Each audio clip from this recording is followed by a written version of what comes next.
Hey, you guys, just wanted to give a quick disclaimer here. My apologies. The first 35 minutes of this video were recorded on OBS using a screen capture card, and I bought it for 20 bucks, or I bought it for 30 bucks at Staples, and I thought it was going to be good. It said it's 60 frames per second, 1080p. I was like, okay, cool, we can run with this. I brought it back to the house. It did not work. It was horrible. OBS was lagging. It decreased the quality of my footage.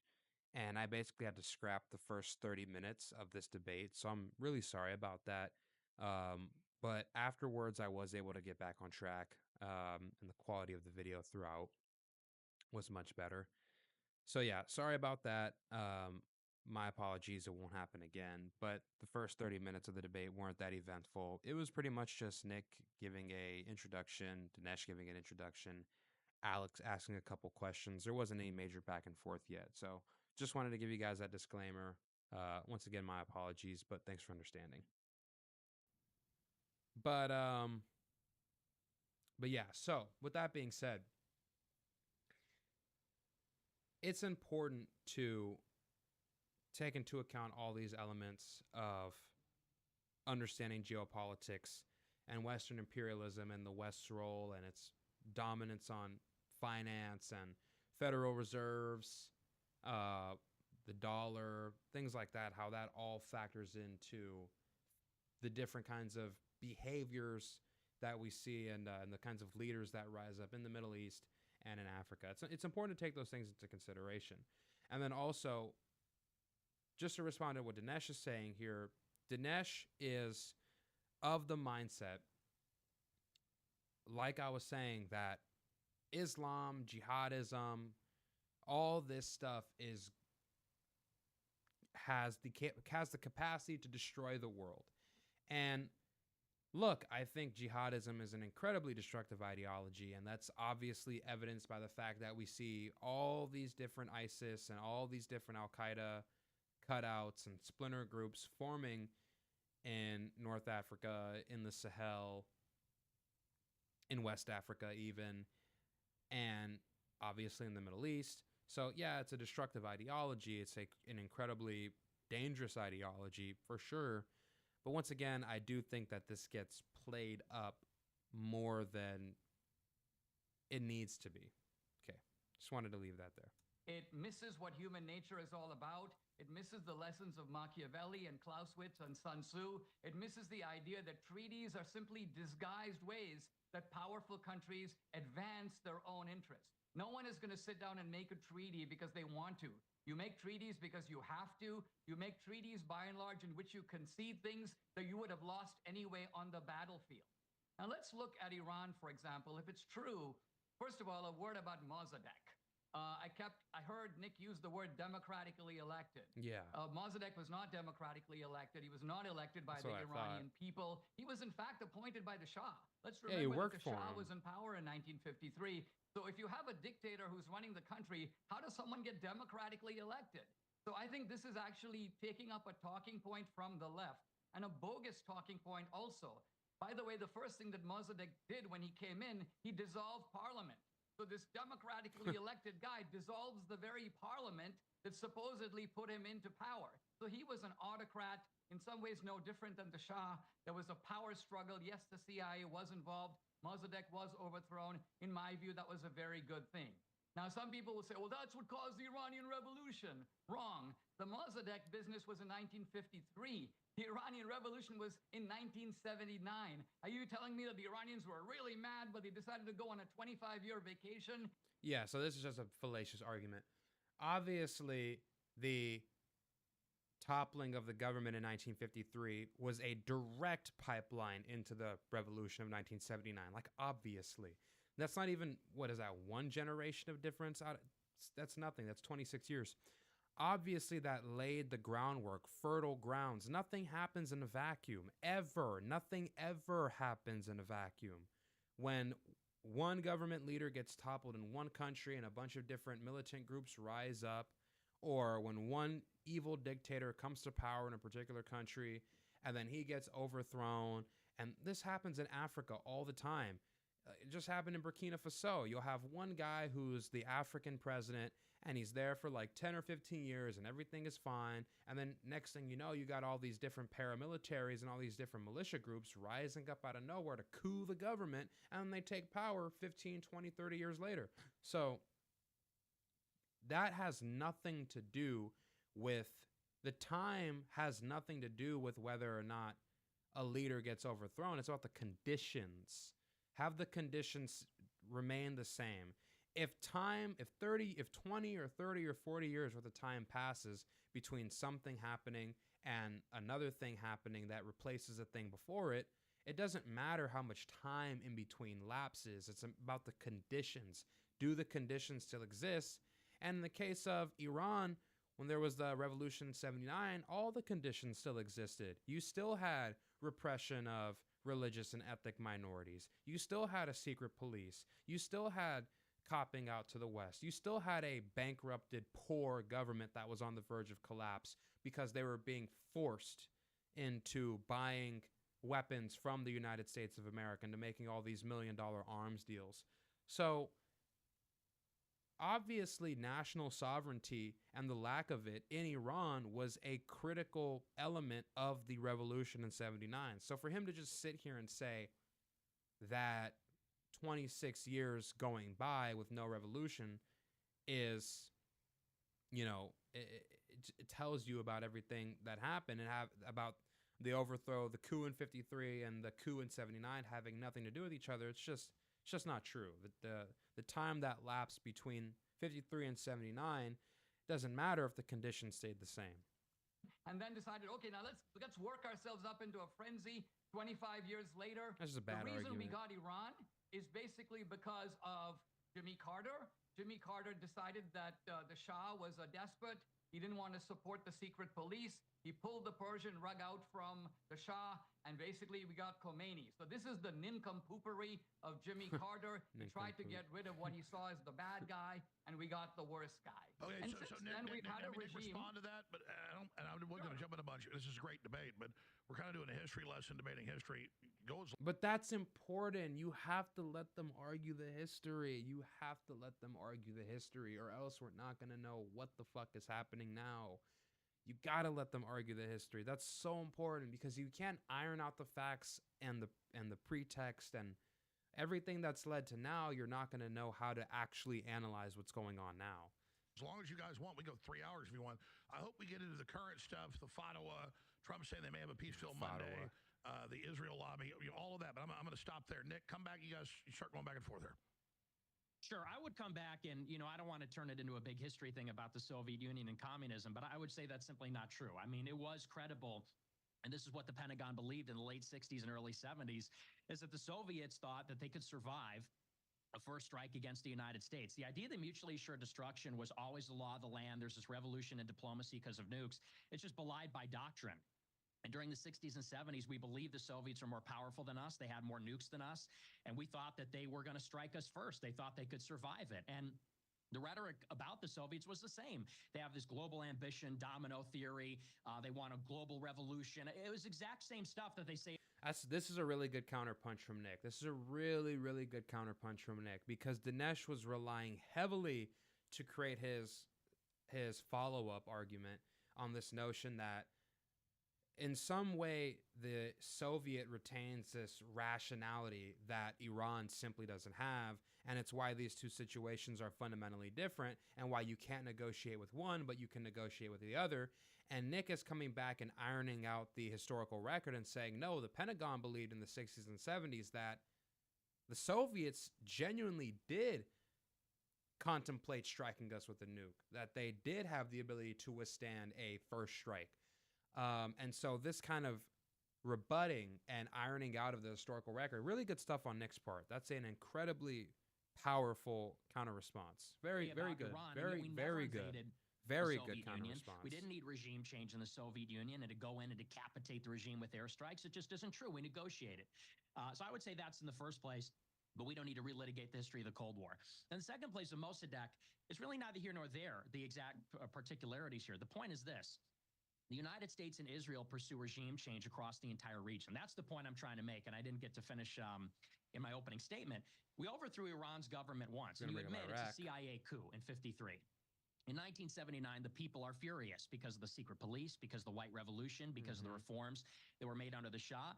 They overthrow the Shah's government, the Western-backed government, because they saw it as a puppet. And the Islamic Revolution enjoyed broad support in Iranian society. What took place ever since then is regime change, one regime change operation after another. Afghanistan, Iraq, Libya, Egypt, Syria, you name it, whether it's the Arab Spring and it's these soft power color revolution coups or it's ground wars or it's civil wars. That's the business we do. And we do it no matter who it is. We do it against secular dictators. We do it against people that cooperate with us and those that don't. Gaddafi gave up his nuclear weapons in 2003. We backed airstrikes against him anyway in 2011. We backed Saddam at one point. We oversaw the dismantlement of his nuclear program. We went to war against him in 2003. We said we weren't going to war against Assad in Syria. We did. He's now overthrown, and now you have ISIS in power. This is the history of the Middle East. And this gets to the reason of why Iran wants a nuclear weapon. Yeah, I mean, obviously Gaddafi was a horrible person, did a lot of evil things, and was very opportunistic, to say the least, for the reasons I mentioned and went into earlier. But the truth is, Gaddafi, on some levels, did help the United States. He cooperated with us on cracking down on Libyan militants, defectors, terrorist activity in Niger and Mali and Chad. He did work with the United States, and on some level, he did benefit our geopolitical calculus in the Middle East. And not to mention, Gaddafi also, post-2003, I think 2007 really, was maybe not quintessential, but his posture on AFRICOM, which is basically the United States equivalent to CENTCOM in Africa, and CENTCOM is Central Command, he softened his position on allowing the United States to build bases, military bases, and command centers in Africa to monitor terrorist activity, to monitor, warlord conduct, to monitor the trafficking of weapons and military assets and blood diamonds. So on some level, he did cooperate with us on that level. He helped us with intelligence as well. And so, the Libyan example, that's a really crucial example here, because I don't know if people really understand the magnitude of what happened with Gaddafi, but us having him relinquish his nuclear weapons program, his WMD program, in 2003, then he cooperated with us from 2003 until he was overthrown in 2011. He signed deals with Western oil companies. He helped us with intelligence. He allowed us, or at least turned a blind eye to us, opening up more military bases and command centers in Africa. And despite all of that, we still overthrew him. We still killed him regardless. It was a warning sign to all these other countries in the Middle East and probably other countries in Africa that the United States is not a country that can be trusted simply because you cooperate with them. And it did diminish our credibility. And it did make other countries look at us a bit differently. You guys have to take these things into account when you're, doing these geopolitical calculations on trying to understand why countries behave and take a certain posture towards the United States that they do. It's not because they want to kill everybody. It's not because they're fanatical and we can't negotiate and they're trying to bring about the end times and the eschaton. It's because they want to deter the same fate, regime change, would happen to all of their neighbors. That makes them rational. Okay, let me stop you. I said I won't interrupt you. You guys are both. You gotta let them finish. Both too polite. Every 2 or 3 minutes, I'm going to make you pause. That goes back to what Dinesh was just saying earlier. He's like, when North Korea has nukes, we say, sir, which I get that, and I don't want them having nukes. They do, and ballistic missiles hit us. But that then begs the question: Iran, if it can hedge and maybe have some hidden, then that speaks to why they would want a nuke. I mean, Dinesh, there's a lot to say here, but go ahead. Yeah, one of the mullahs, right in the middle of all this, one of the key mullahs made a very key admission. He said, this is not about Iran, this is about Islam. Right there, you get the heart of why does he keep going back to that? Nick, you gotta call him out. He can't keep going back to the Islam is bad argument. Islam is bad argument. Islam is bad. You can't keep depending on that. You have to get into the facts. Damn it. I really want him to respond to what Nick is saying here because this would make the conversation way more interesting. the matter. These mullahs, and yes, there was a broad-based Iranian revolution, but the mullahs in that power struggle took power. And they have ruled dictatorially over Iran now since 1979. They've made the Iranian revolution semi-permanent. But the key to understanding that revolution, going all the way back from when they seized the American hostages to the strike on Beirut, 1982, to the fact that Iran has been sponsoring terrorism, not just in the region. They have tentacles in Venezuela. They have tentacles in South America. They have cells in the United States. They are making an alliance with Russia and China to create a kind of axis of power. So to the degree, Nick, that you're saying that this is, a global chessboard, I agree. And I think that, in a way, puts an interesting question for us, which is that isn't it a fact that there is a jihadi or radical strain of Islam? This ultimately is what is driving a lot of these radical Muslims, right? They are Hezbollah, Hamas. It doesn't matter whether they're Shia or Sunni. Hamas is Sunni. Why is Iran funding Hamas? Because they don't care about those distinctions at the end. In Dinesh's worldview, Islam is the root of all evil. That's what you have to understand about him. He has a very 80s, 90s neocon mindset. So it's not surprising that he's saying these things. But it's like, dude, at some point you have to be able to engage with the facts. You have to be able to engage with the reasons behind why Iran might want a nuclear weapon.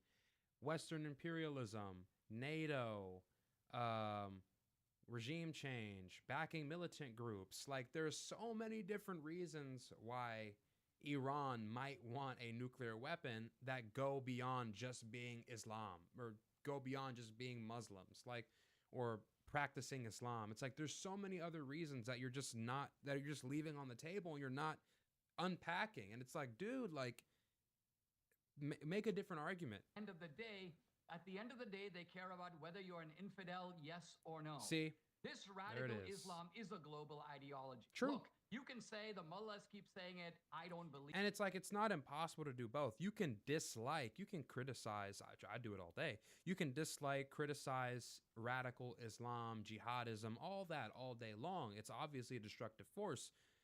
Probably have killed hundreds of thousands, if not millions of people. But you have to also take into account the geopolitical calculation that Iran is conducting. And if you don't do that, you're not going to really understand this conflict. Believe it, but you should believe it. It's not just infidel versus non-infidel. There's more to it than that. The Russians said that they wanted a global triumph of communism. Or infidel versus believer. We took it seriously. And by the way, we didn't end the Soviet Union through some sort of a treaty. We ended the Soviet Union by bankrupting them. Reagan ultimately defeated them in the Cold War. That's a good counterpunch from Dinesh. It was they were out of gas. They couldn't compete in an arms race. We were building MX missiles and putting multiple warheads on them. We were building a missile shield. We were supporting guerrilla revolutions around the world. That's ultimately, Afghanistan became, by their own admission, a bleeding wound. So this is why the Soviets gave in. They didn't give in. No country ever gives in because of a treaty. The idea that communism abolished itself, Eastern Europe. But it's not just a treaty. It's going to be sanctions. It's going to be sanctions. It's going to be relieving sanctions. It's going to be all these other kinds of benefits. It's going to be being brought into this global market. Like, it's not just we're signing a piece of paper with these people and it's just we're having faith in them, we're trusting them blindly. No, there's a lot more to it than that. So it's not just a treaty argument. But I will say Dinesh's reply here, his counter here is really strong, where he's talking about how simply negotiating with people, making deals and signing treaties with people is not enough to get them to behave. You have to actually twist their arm and make them submit before you can get them to behave. So I kind of get the point that he's making here too. Strong counter from Dinesh because it does kind of push back against what Nick was saying earlier, where it's like we should just sign a deal with them. We did it with the Soviets. We did it with Mao Zedong. We brought him into the World Trade Organization. And he's saying, well, yeah, that happened. True. We did negotiate. We did bring them into the WTO. But the reason why is because we submitted them first through force, through economic exhaustion. So this is a good counter from Dinesh here. Was freed because we put a piece of paper in front of them and went, oh, okay, let's get rid of all of this stuff. We were once a global empire, we'll now become a second-rate superpower. That's not how it happened at all. And that's a misunderstanding of Iran. Islam is a conquering force. The Muslims came out of the Arabian desert. How do you think they conquered the Holy Land? They took Jerusalem, they took Syria, they took Jordan. They conquered Iran by force. That's how they got it. They are the occupier He just of hates Iran. Islam. Okay, Dinesh, and by the way, you're both very smart men. I've studied the history. You're He both hates Islam. accurate in the basic facts. Very interesting. A lot. I'm not saying the general public's dumb, but even really smart political people, most of them can't find around on a map. So I don't want to throw this in. I figured very smart, Dinesh. Trying to throw the debate either way here, but very smart to get into America versus Iran up front. I was imagining, and I'm not trying to steer this, though I want to spend some time on it, the whole issue of Israel and the Israel lobby and where that sits, because I know that's Nick's bailiwick.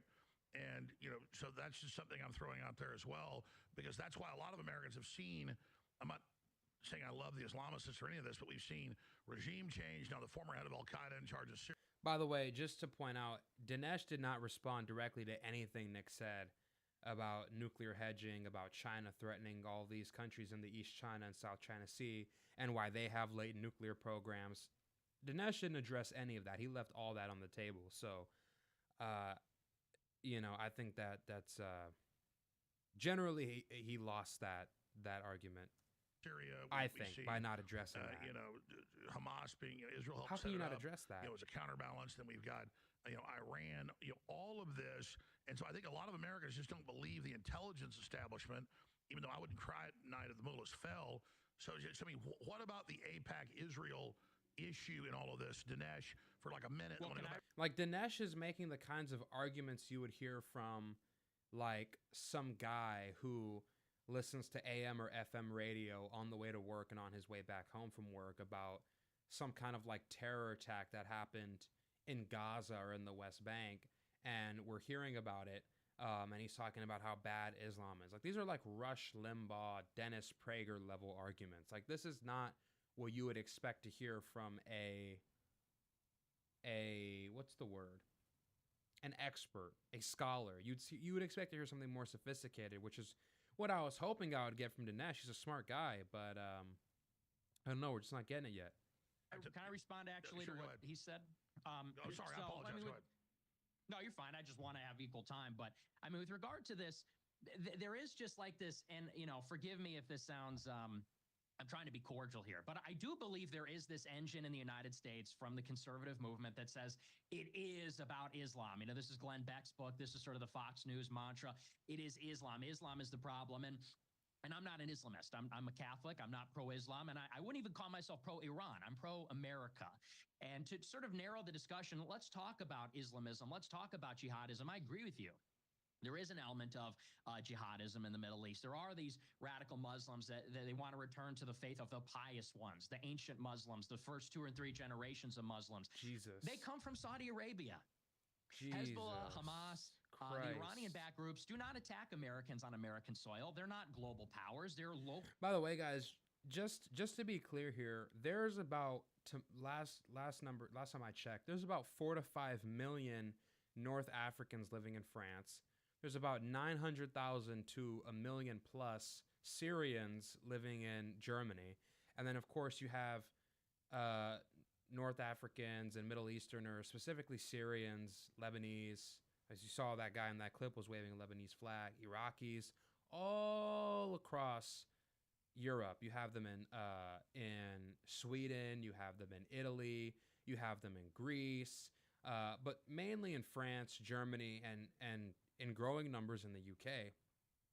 And on some level, like, it is largely a consequence of, you know, American and to a lesser degree European meddling, well, British really, if you look at the Iraq War, but you know, Western meddling in the Middle East, kind of creating these conditions, and then, you know, turning around and being like, wait, why are all these people immigrating to these countries? Well, it's like, yeah, because you fucking destroyed their country. That's probably why they're immigrating, at least a part of it.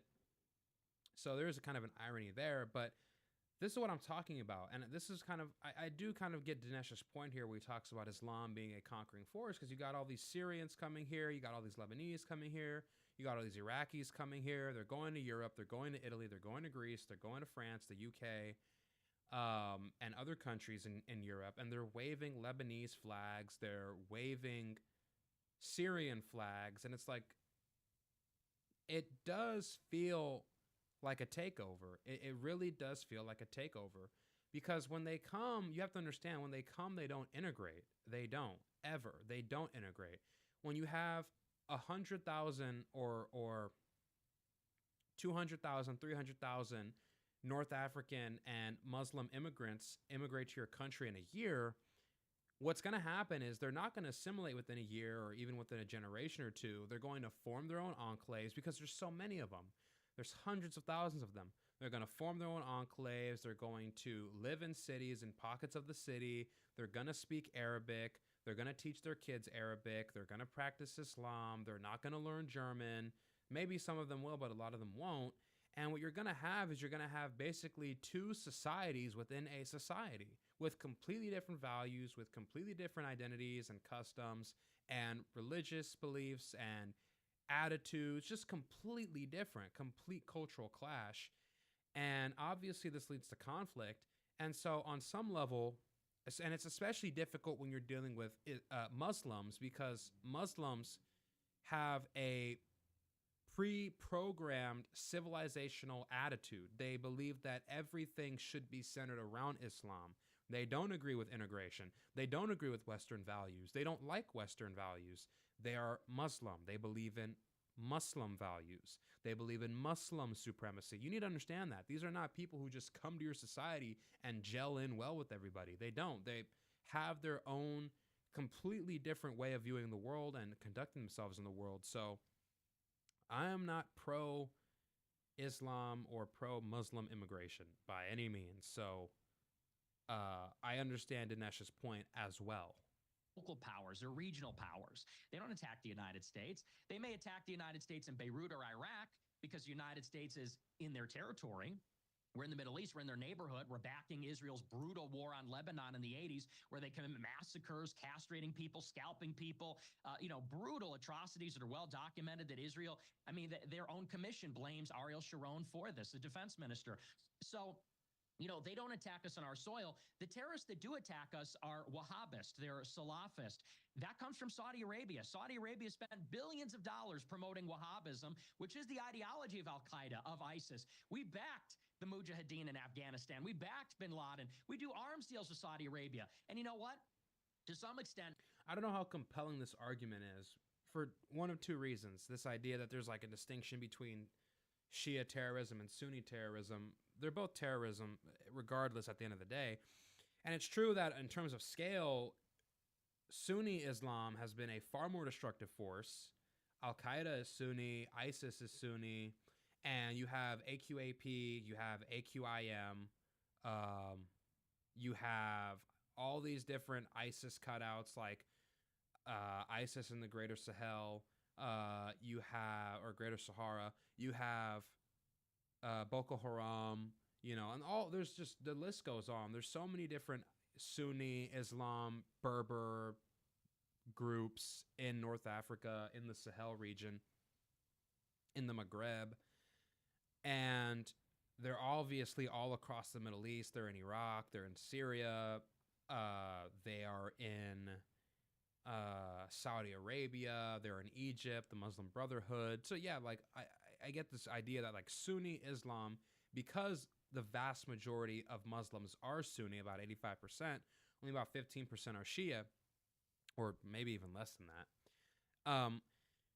But at the end of the day, Hezbollah has participated in terror attacks in various different countries. And so I don't know if there's like this big distinction that you can make between Shia terrorism and Sunni terrorism, although the distinction obviously in reality it does manifest very differently when you look at the disproportionate number of terrorist attacks being carried out, especially in Europe and obviously on 9/11 in the United States. Yeah, it was undertaken by Sunnis, not Shias. So that is it is an important distinction. I just don't know how big of a distinction it is. This radicalism is going away. And it came from Turkey, Saudi Arabia, Qatar, these other places. And it's going away Qatar, because we made a deal maybe. with Mohammed bin Salman. We did arms deals throughout. We're allies throughout, buy oil from them throughout. We didn't invade Saudi Arabia and install a Western liberal democracy. We don't like your regime. We're going to drop bombs on you. We negotiated with them over time. And by the way, they were the biggest problem.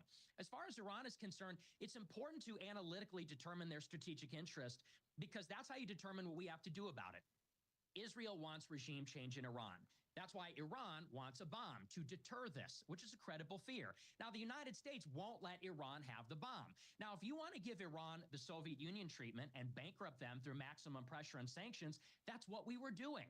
But you're calling for regime change. We didn't do regime change in the Soviet Union. We allowed them, and we went in there actually. George Bush managed it, I think, in a good way. We managed a peaceful transition of power after a long period of soft power and smart power that we used against them. You're saying we need to go in and invade Iran, or not maybe invade Iran, but force them to have regime change with CIA operations, foreign media, maximum pressure sanctions, backing Israeli operations. And I would say that's not in America's interest. That's what Israel wants. That's not what we want. Regime change has a terrible track record from Libya, Egypt, Iraq, Syria. There's zero success stories. I think that I agree with you in some sense. We don't want a nuclear Iran. You know, the other thing is I really wish Nick would slow down and go through his arguments one by one because he kind of just fires them off and he goes really quick. He's talking about regime change failing in all these countries, but he's not taking down to deliver each individual blow, each individual strike with each individual country. And I don't know. I just wish he would get more into the specifics of it. It would be a lot more compelling if he were to do it that way. But we need to understand why we're on the threshold of one, and that has to do with Israel's ambitious and aggressive actions. In my opinion, the move is restrain Israel. But if we're talking about articulation, he's next to none. Nick's ability to articulate is just out. He's just way up there. Stop them from attacking Iran. Get Iran to come back to the table and try to get them to agree to look some at Bibi's hands. Bibi's hands are so small. Dude, look at Bibi's hand. Look at his hands, dude. What the hell? Look at his fingers. Jesus. Look at he's got the baby hands, baby fingers. Israel. Stop them from attacking Iran. Get Iran to come back to the table and try to get them to agree to some kind of framework like the JCPOA. And maybe we could talk about the JCPOA because to me, that is the most important precedent to all of this. I am trying to equal time. I was throwing a quick question back to Dinesh to give you a longer response because I'm glad we're having this debate. I just figured it would be about the current situation. I love the history, but we're kind of still in that. And I'm glad you guys are so informed and trying to educate people. But just in general, you guys go wherever you want, counter back what he was saying, Dinesh. But then I would like to just interject. The current crisis, where do you see it going? The Fatwa, Trump saying, I'm going to kill, you're lucky I don't kill you. I might kill you, the Iranian leader, which I support Trump and love him. But, that was provocative. I mean, and also ask you guys where you think this is going. And is there a path for peace? And then a larger debate, which I figured you guys would get into first, about the Israel lobby. All right, let me say some things about regime change to lay a foundation of what I think the MAGA view on this is. Because I think the MAGA view on this is a repudiation of Bush, but it's not a repudiation of Reagan. In fact, it's a restatement of the Reagan principles, although admittedly in a very different situation. Obviously, in the 70s and 80s, the Reagan focus was on the Soviet Empire. The situation now is totally different. But there are a lot of really bad regimes in the world. And these are regimes that harm our interests in all kinds of ways. So ask a simple question.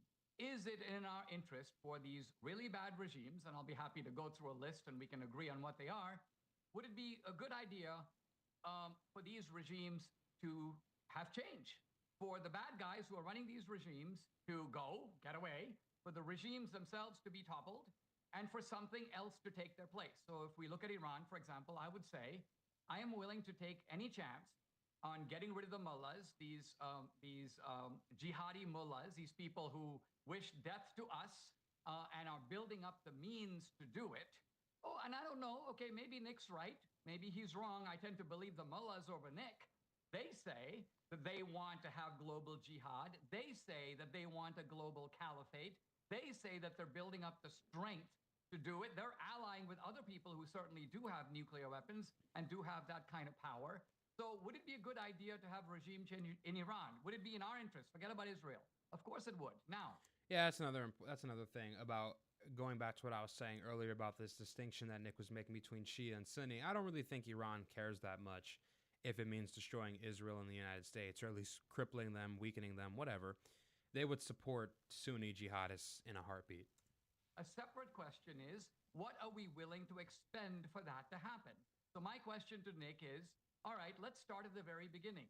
Would you be willing to expend 50 cents to get the mullahs to leave, to quit, to go home, to become refugees and go to other countries? They can go to luxury apartments in Qatar and elsewhere, and let the Iranian people have a plebiscite. We're not going to go in there. We're not going to arrange tribal meetings. We're not going to take over the country.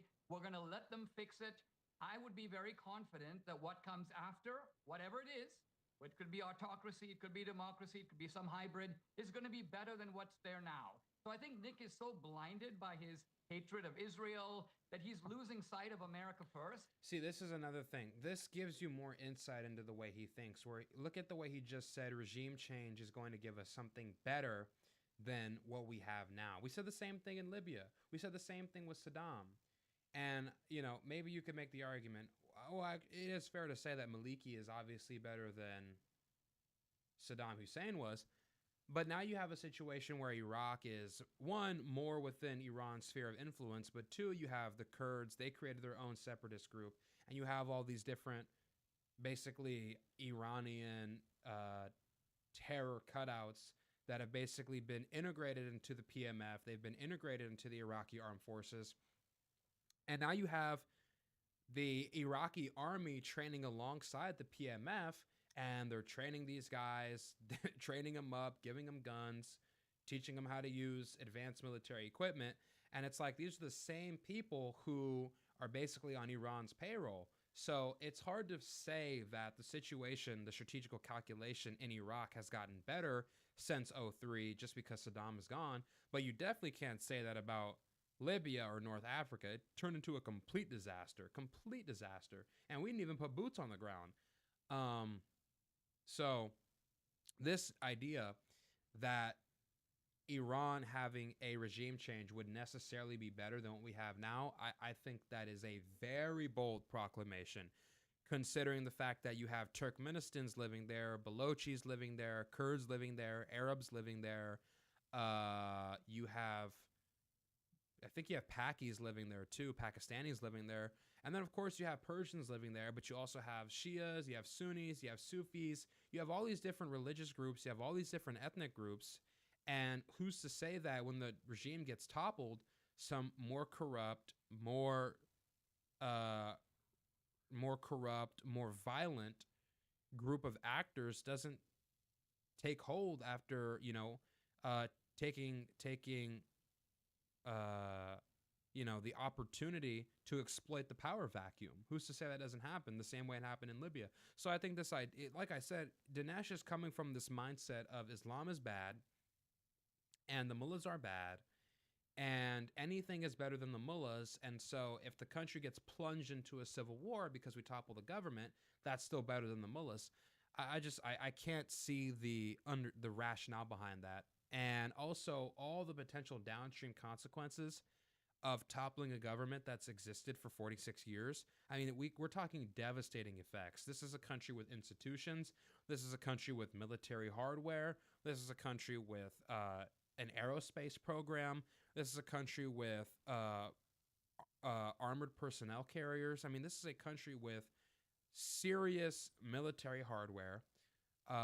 This is a country that has many radical splinter groups and factions living inside of it. This is a country with an incredibly difficult and just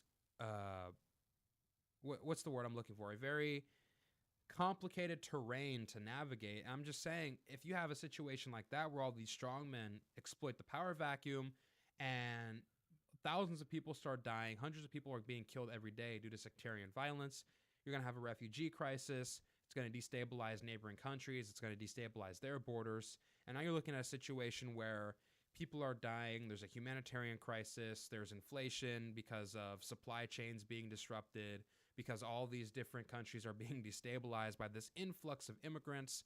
There's going to be a shortage of housing, and you could potentially be looking at an oil crisis. So, I mean, look, this idea that regime change is going to be this smooth process, and because you get rid of one group of bad actors, that a group of better actors is going to come in, that's just not true.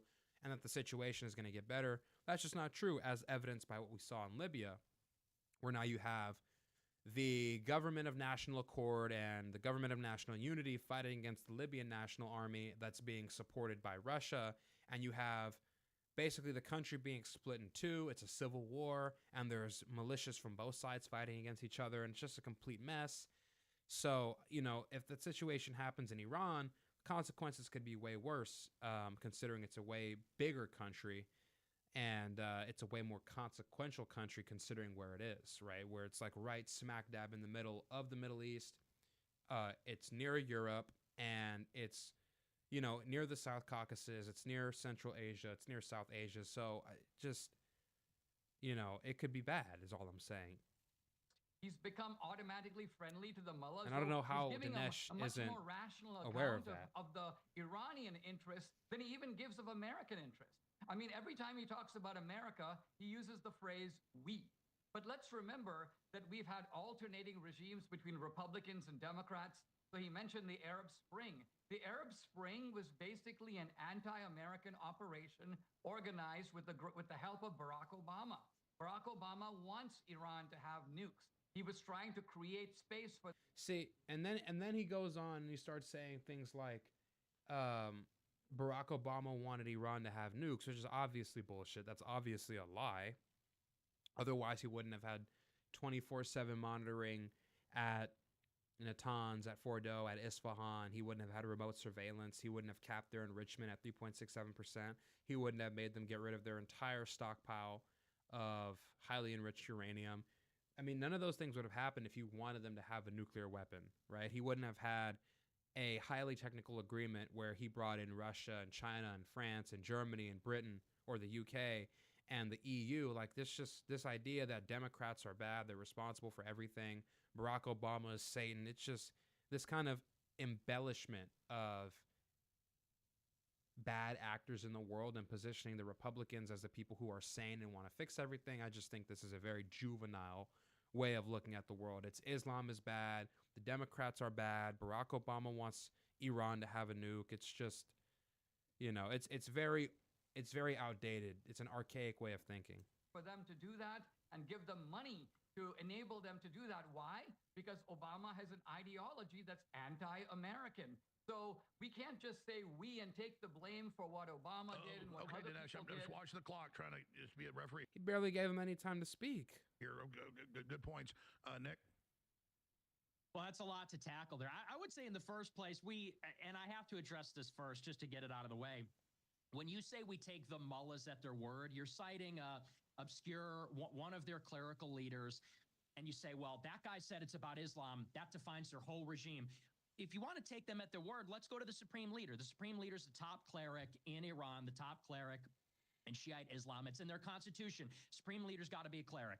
The Ayatollah promulgated a fatwa 20 years ago that says that attaining nuclear weapons and using them is against Islamic law.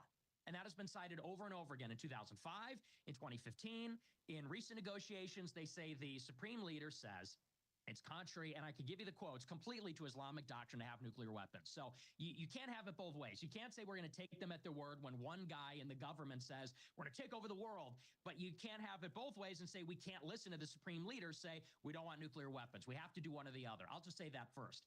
Then we get further and we get into this question. Nick, may I ask you a question about that? Well, just because I think okay, sure. Yeah, okay, go ahead. No, you go ahead. Go ahead. Okay. Well, So, and then with regard to regime change, I would contend That was a good opening counterpunch, by the way, from Nick, pointing out that double standard. That was good.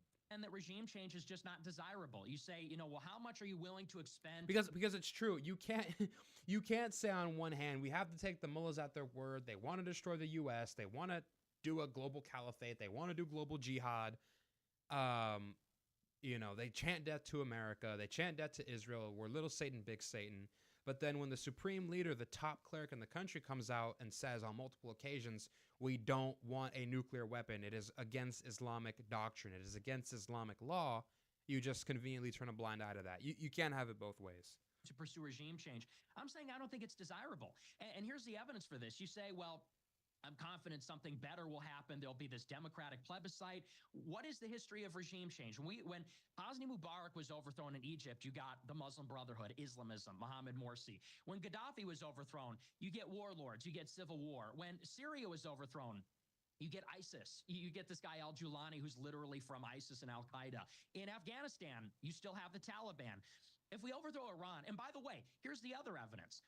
When Israel attacked Iran 2 weeks ago, they thought that the government would collapse and the people would rise up and they would overthrow the government. This is what they said for years.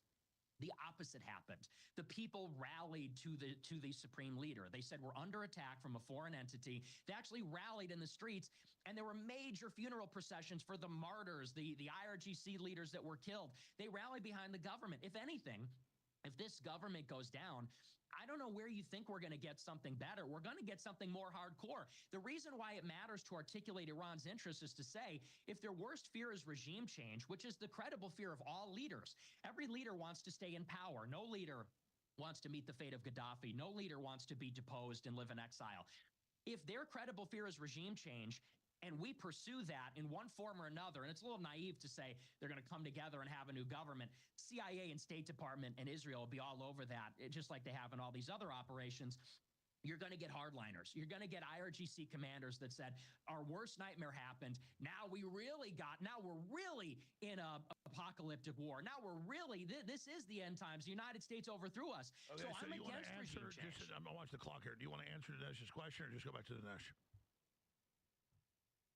Was that what question? I forget the exact question, Dinesh. You had a question, though?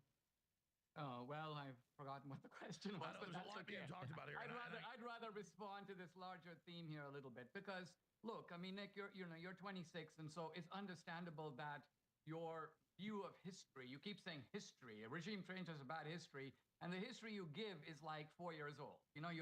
Your compass is so narrow that you don't understand that I could give you 40 examples of regime change through history that have all worked out beautifully. Some recent, some more ancient. There was regime change in Spain. Franco fell. Spain became a democracy. You had autocrats all over South America. Those regimes all changed. Many of those countries are much better off as a result.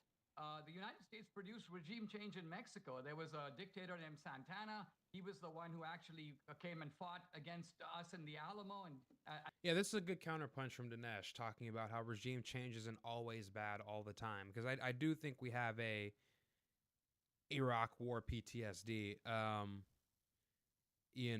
just think the regime changes that we did, obviously in Syria, in Libya, in Iraq, they have been net negatives for the Middle East, generally speaking, because they've been done in a very hasty way.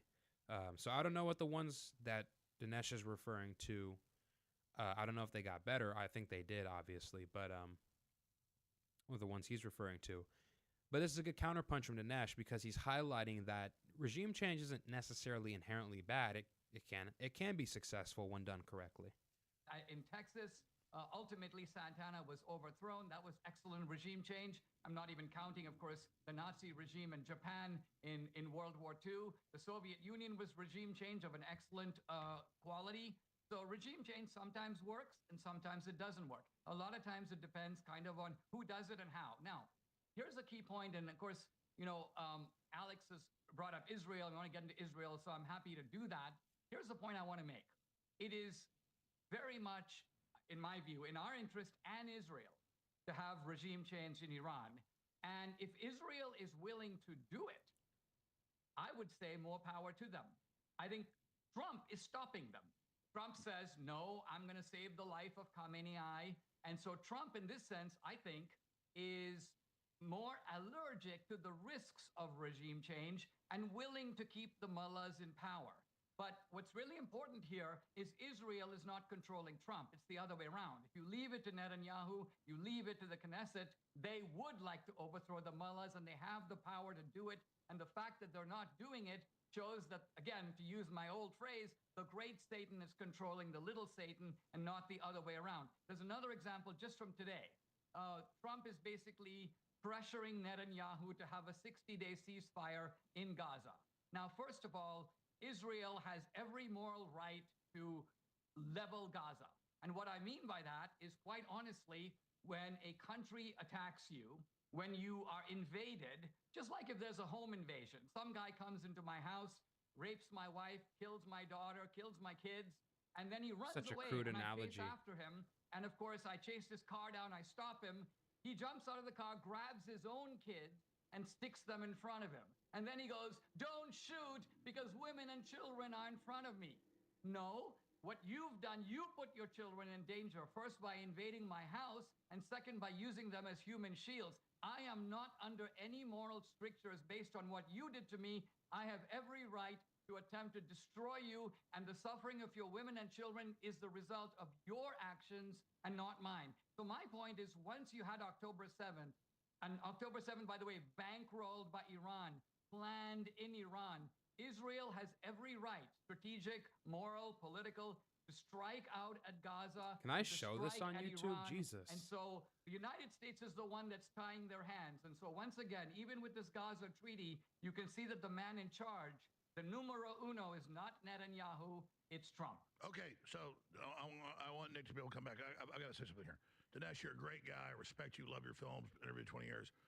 But the analogy of somebody breaking your house, raping and killing your wife and daughter, then you chase him down so he uses his kids, they're still innocent. And look, I get it, 50,000 dead in Gaza, the whole liberal media making it the biggest thing. Once again, the fact that Dinesh would say something like that shows you how he thinks. It is kind of like crude analogy between somebody breaking into your home, murdering your children, murdering your wife, raping your daughter, whatever, and then running away, and then you chase them down, and then they use their own kid as a human shield. The moral imperative is not then on you to spare that child if that person chooses to put their children in harm's way. These things are disanalogous for obvious reasons. One, you know the exact person who killed your children. You know the exact person who killed your wife and raped your daughter. You know the exact person. You can track them down. You've seen them the whole time. You never lost track of them. So, and then of course, if they use their own child as a human shield, that would obviously be disgusting. But if you did shoot that person and you killed their kid in the process, you would still have killed that person's kid intentionally, regardless. And you know, that I don't think that's morally justifiable. It's understandable. It's, you know, it's not surprising that somebody would react that way, and I'd have sympathy for somebody who reacted that way. But at the end of the day, it is still an immoral action to kill an innocent person, regardless of the pretext. Intentionally kill an innocent person, regardless of the pretext. But to say that that's analogous to what's happening in Gaza to the Palestinians that's just wrong. Like, first off, let's just break down the numbers. The last Hamas election was in 2006. All right, that was 19 years ago. Okay, half the population in Gaza is under 18. So most of the kids living in Gaza now weren't even alive when Hamas was first brought to power in the Gaza Strip. These kids were born. All they've known is Hamas their whole life. These kids were born. Half the population in Gaza was born when Hamas controlled the Gaza Strip. That's number one. Half of them. They didn't even choose Hamas. They were born into it.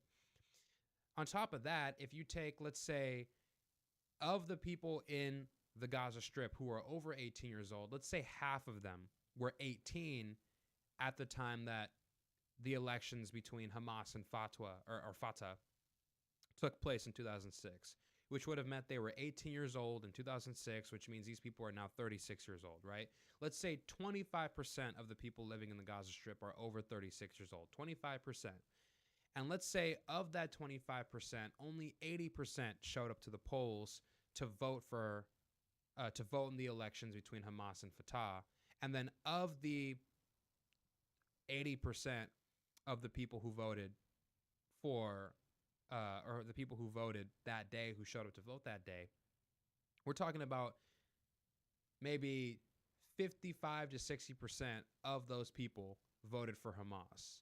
So when you break down the numbers, and we can do it like this, right? You have, let's do it like this. So let's do it half the population, 0.5 times, is that 0.25? K times 0.8 times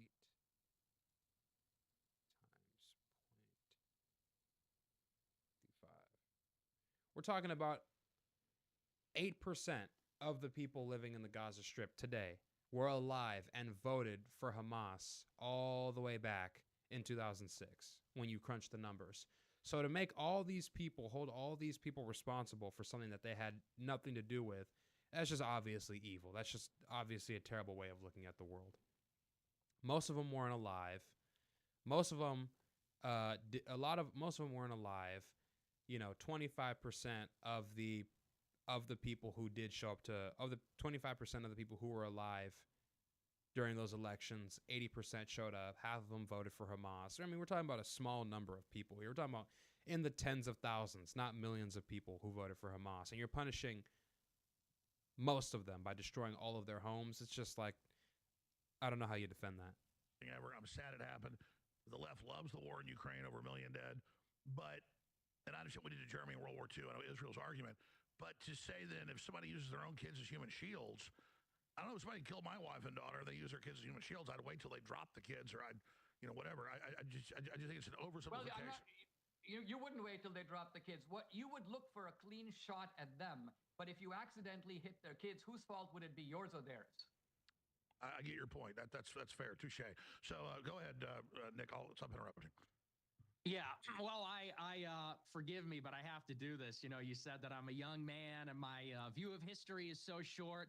Well, let's talk about some of your history here. You were a big supporter of the war in Iraq, and I want to actually read and go back to what you said about it in 2003 and 2007, because I think this is fair. You said in 2003 that Saddam's support for terrorism, his attempt to acquire nuclear weapons, makes him an imminent danger to world peace and security. That was in 2003. 4 years later, you said the important point about the wars is that 50 million Afghans and Iraqis are free. And for the first time in their history, they can control their own destiny. Liberals emphasize the negative and relish the failures of American foreign policy. Now, there's a lot of other quotes here, but this speaks to the kind of hubris of the neocons, of the interventionists, of advocates for regime change, which is, just like in 2003, there's this alarmism. They support terrorism. They're building nuclear weapons. Now, both of those things turned out not to be true. There was no connection between al-Qaeda and Saddam. Saddam did not have nukes. Then there's this justification after the fact. Well, it doesn't matter because it's going fine. Well, 20 years later, guess who took over Iraq? Iran. Iran filled the power vacuum. Guess who retook over Afghanistan? The Taliban. So, you can talk about like Germany and Japan. I think those things are fundamentally different. For starters, because Japan attacked us first on our soil in Hawaii. I mean, that's fundamentally different. But in terms of regime change, this does harken back to Iraq. And I've seen your videos where you talk about the dissimilarities between the two situations. I think they're very similar. Now, as far as Iran, I don't even want to get into Gaza because that's a little bit, we can later, but I want to talk specifically about Iran. In one of your videos, you say, well, unlike Iraq, where we had to rely on government intelligence, with Iran, we know about their facilities. We know where they are. We've seen the tunnels. We've seen the centrifuges. We know what they're doing. Well, isn't that sort of precisely the point? When the United States made the nuclear deal with Iran, they hung Saddam in his own country. To it for years. The deal was made in 2015, and from 2015 to 2018, the IAEA said they were in compliance with the deal. They had 24-hour monitoring, they had cameras, they had inspections, and they were in compliance with the deal. It wasn't until a year after Trump pulled out of the deal and forced all the other Europeans to pull out as well. And we reneged on our commitments. We pulled out and didn't give them sanctions relief. We, through secondary sanctions, forced the Europeans to pull out, and they didn't get sanctions relief. It was only until 2019 that Iran started to gradually renege on their commitments. And it went in succession where America killed Qasem Soleimani, which is one of their generals. Then Iran began to enrich without limitations. They enriched and they engaged in all nuclear activities without any kind of restrictions. It wasn't until 2021 when Israel attacked Natanz twice, cyber attacks and sabotage attacks, that Iran began to enrich to 60%. Every action has this equal and opposite reaction. Iran was a partner in 2001. Iran helped us build the Northern Alliance. They helped us put Karzai in power in Afghanistan. A few months later, George Bush calls them the axis of evil. This is how we treat Iran. Now, okay, I'm not defending. Oh, you gotta let him finish. You guys interrupt each other just every few minutes. Maybe I should just go bing, and the other person interrupts. You guys are so polite. Dinesh? All right. Well, first of all, I want to do a mea culpa here because I was wrong about the Iraq War. Not because I said Iraq had about the Iraq War, not because I said Iraq had nuclear weapons. Of course, you remember with George W. Bush, the claim was that they had these so-called weapons of mass destruction. Not quite the same as nukes, but the idea was it could be chemical weapons. It could be a weapon that could kill a large number of people. Now, this information, which was given to us from high levels in the U.S. government, I think was the first case of where we learned that we can't always trust the government. And we can't trust the government because these intelligence agencies have their own agenda.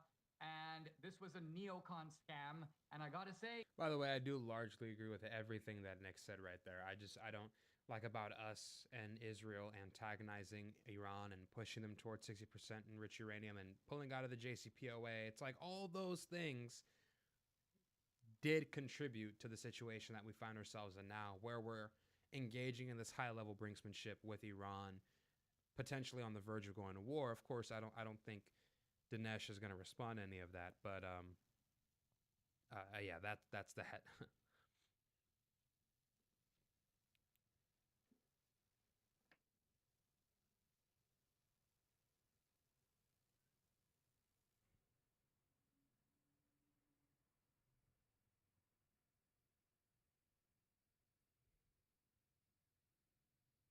I might have been a little too deeply in the neocon world. I went for it.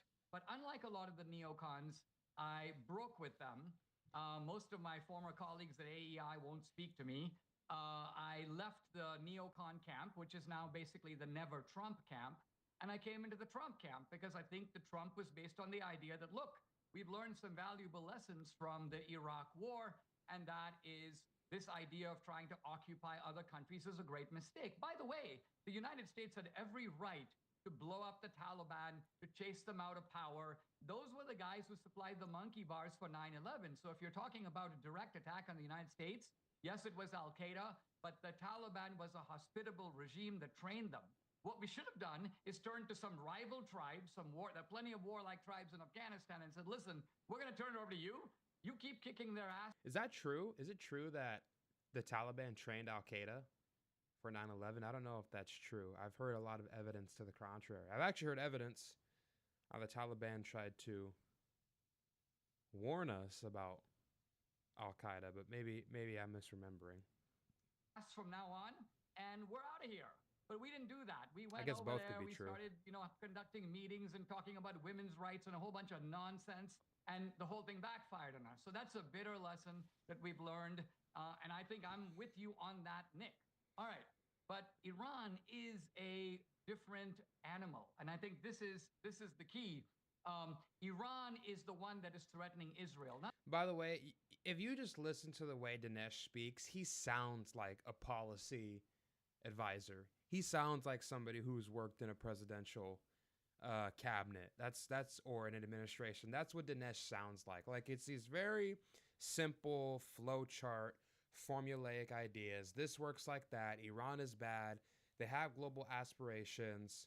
Iran is a different beast. Therefore, we have to airstrike them. Like it's just it's not sophisticated. It's very cut and dry, and that can be good in the world of policy, where you need simple step-by-step explanations, and you have to have one premise that leads to the next, and then thus you have a conclusion based on all these premises. But when you're talking about analysis and geopolitics and scholarly work and understanding the ins and outs of how terrorists think and how, Western interests and all these different elements of geopolitics influence the blowback that we get, like what happened on 9/11, or like what happens when you have all these different, terrorist factions attacking bases in the Middle East. It takes a little bit more of a sophisticated lens to look at these things. And I think that's also like a different approach, fundamentally different approach between what Nick does and what Dinesh does.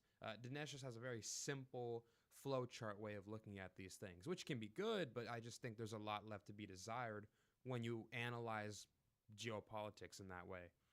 Not the other way around. What does Israel want out of Iran? You think Israel wants to go occupy Iran? No, they You want to think Israel destroy has it. designs on Iran? Israel has one of the smallest, most godforsaken pieces of earth on the planet. They are just trying to And now it's the Israel is the perpetual victim card, hold onto it. And by the which once again gives you insight on how he thinks. way, it's theirs. Now, what do I mean by that? This is a very important issue because how do you get a country? I mean, how do you get the title deeds of a country? There are really only three You ways. fight for them. One way is you're the original inhabitants, right? Like the Native Americans are the original inhabitants, they go, it's ours. That's one way. The second way is there's some sort of a negotiation, a treaty, if someone gives it to you and you get it that way. A third way is conquest. That's how we got large parts of Mexico. That's how the United States now reaches from one end of the ocean to the other. We took a lot of it by force. So that's the third way. Most of the boundaries of most of the countries of the world are established by war and by nothing else. Now, interestingly, with America, you could say that on one side, the Native Americans have the right. They were here first, so they have the title deed. And then you can say on the other side, well, we conquered them, we fought a war, they lost, that's that, so it's ours. But with Israel, all the arguments benefit Israel. They were the original inhabitants. They were there for 4,000 years, going back to the time of Abraham. Number two, they were awarded Israel by the United Nations at I also think this is a weak argument. You have some group of Jews. I don't even know if it was an ethnic group. I think it was an ethnic group, but you have some group of Jews who lived in Israel 4,000 years ago, and they have some loose tie to that land. And then, a bunch of different groups happen to live there. You had the Babylonians, the Assyrians, you had the Byzantines, you had the Greeks, you had the Roman Empire, you had the Ottomans, you had all these different Muslim caliphates, all these different Muslim empires who occupied that territory. And then after all it's said and done, you have a bunch of Eastern European, Russian, Jews from France who have like 80-70% European DNA moving to the Middle East and claiming it as their own land. That's just the most delusional shit I've ever heard. I've never understood that logic. But in 1948, and number three, they have fought multiple wars, at least three: 1948, 1967, 1973. They beat the combined invading armies of Syria, Jordan, Egypt. So the Arab world united against them. They kicked their butts. And so whether you're looking... Yeah, and that's not... They did fight for the land. They did war for the land. They fought multiple wars to retain that territory. So, at the end of the day, it is theirs. They fought for it. They won it. They kept it. Hey. Looking at okay, who's the that's a original long run. inhabitants, It was or fascinating. who took it by conquest. I just looked at the clock, like 5 minutes. So we're running over, Nick. I got to be fair. Nick, you got 5 minutes because I just let him run for 5 minutes. Go ahead. It was great. I was listening. Sorry, I got to go ahead. Yeah, once again, it just gets back to the analytical framework for the conflict is that these are rational actors, and maybe we'll get into Israel's objectives. Iran wants a nuclear arsenal to deter an attack from the United States and Israel. I think that's a credible fear. The United States' interest is they do not want nuclear proliferation. So we don't want Iran to acquire a nuclear weapon. We don't necessarily have an interest in regime change. Israel's strategic objective is to overthrow the government of Iran. And why? It goes back to the Likud party and their takeover of the government in the late 1970s.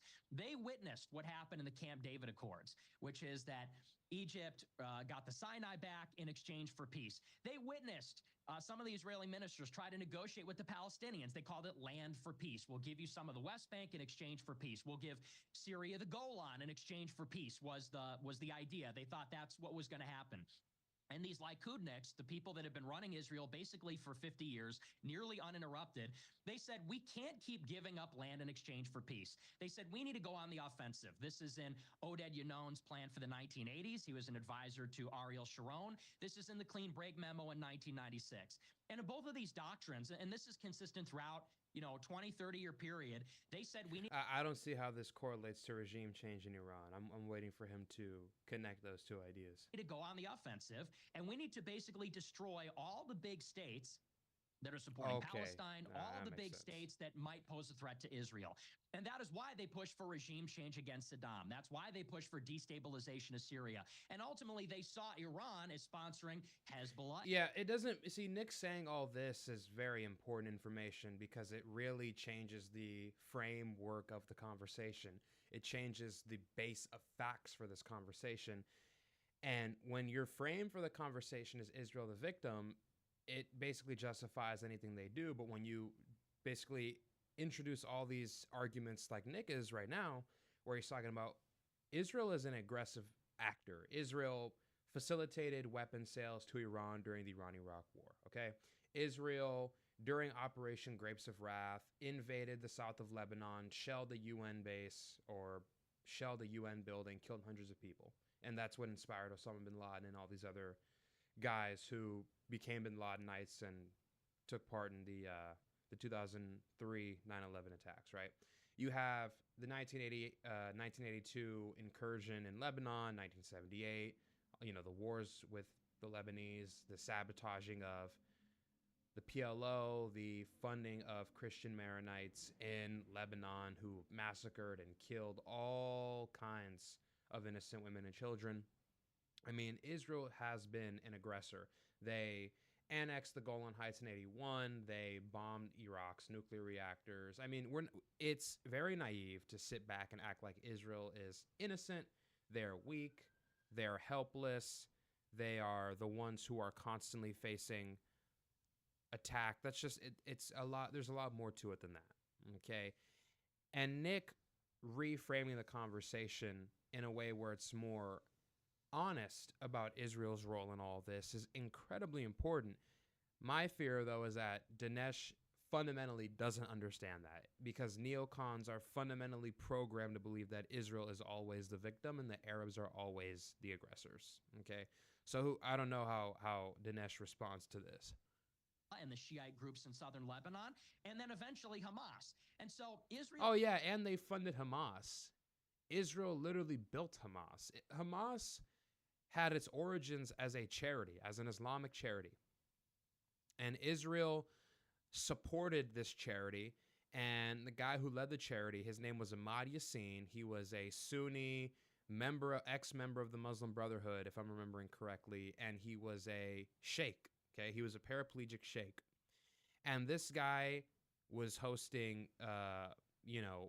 children's camps, schools, building schools, building mosques in the Gaza Strip, and Israel supported it.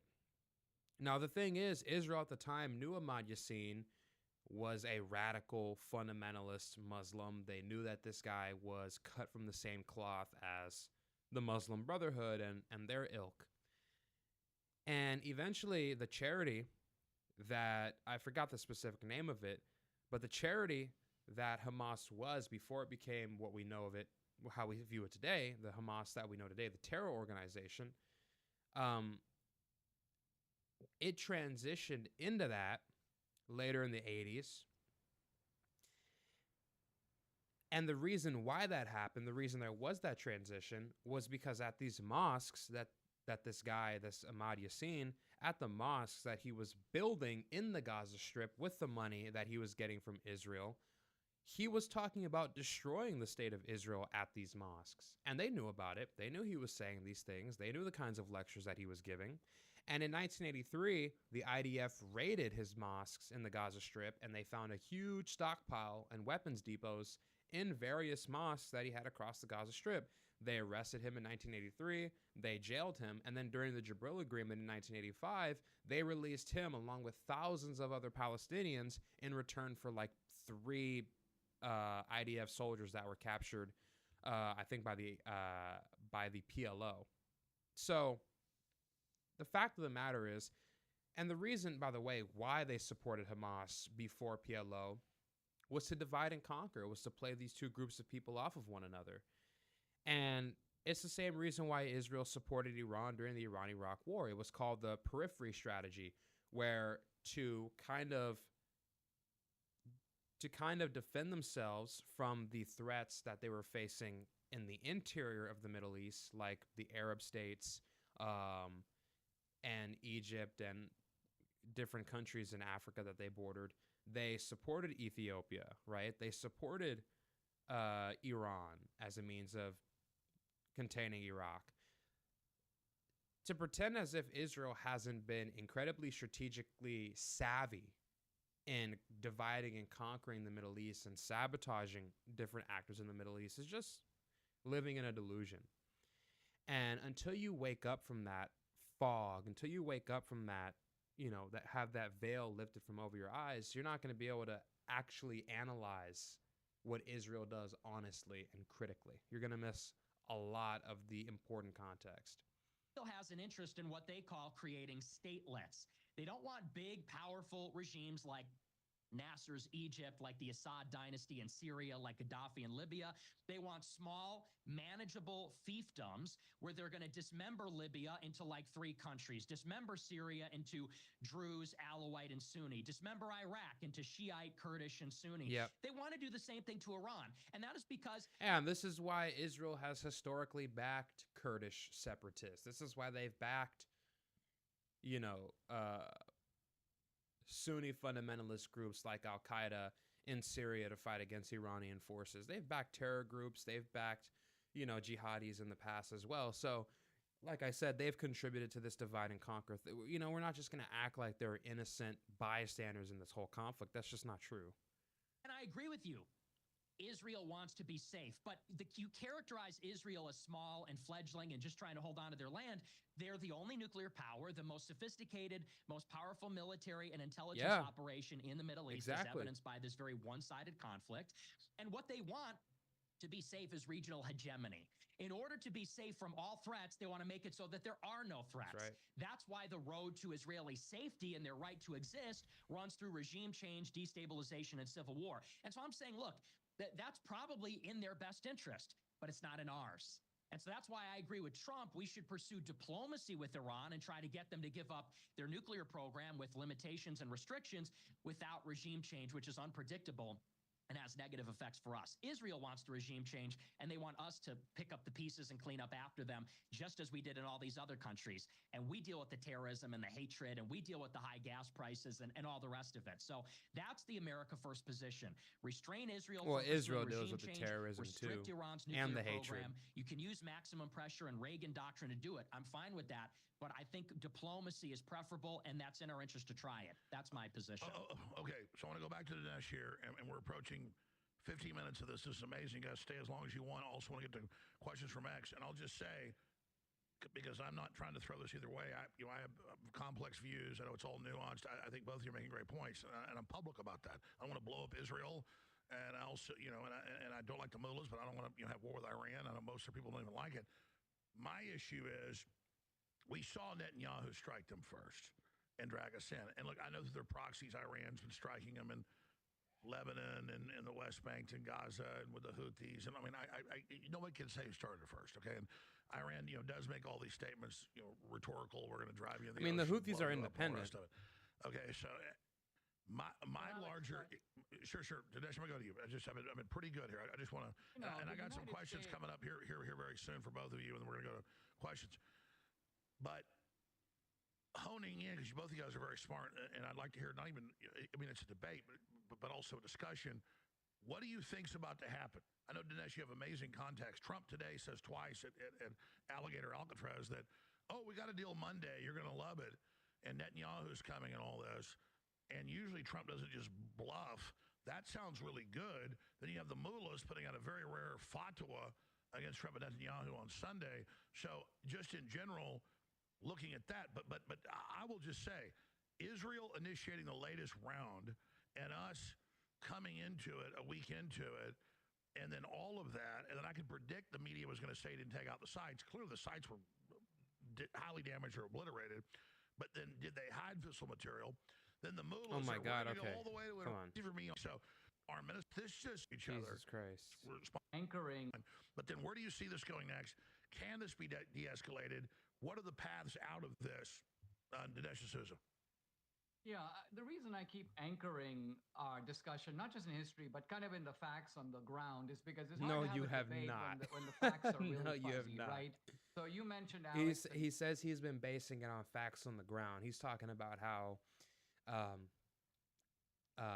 the Iranian threat of getting nuclear weapons is orders of magnitude worse than the Soviet Union, or actually, I'm sorry, the rationality of the Soviet Union was orders of magnitude higher than, you know, the rationality of the mullahs in the current Iranian regime, which is obviously just flatly untrue on its face.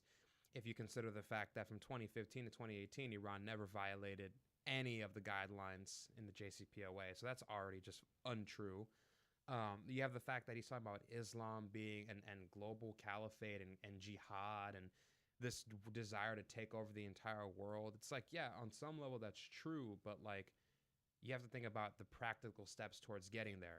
It's just not like that's going to happen, right? It's just very unlikely. He's talking about how Islam is the reason why we're witnessing all these different, you know, terror attacks and all this instability in the Middle East. It goes way deeper than that. It's not just Islam. There's way more to it than just that, you know. And then he's talking about how, I mean, he said so many things. He's talked about how Israel is this fledgling, weak, you know, almost like defenseless state. He's the one who's not really engaging with the facts. So this idea that he is grounding it in the facts is just not true. Netanyahu strike. It's a lot of first. narrative, But depending heavily on narrative. If it is true that Iran was a driving force behind October 7th, then Israel did not strike first. Israel struck second.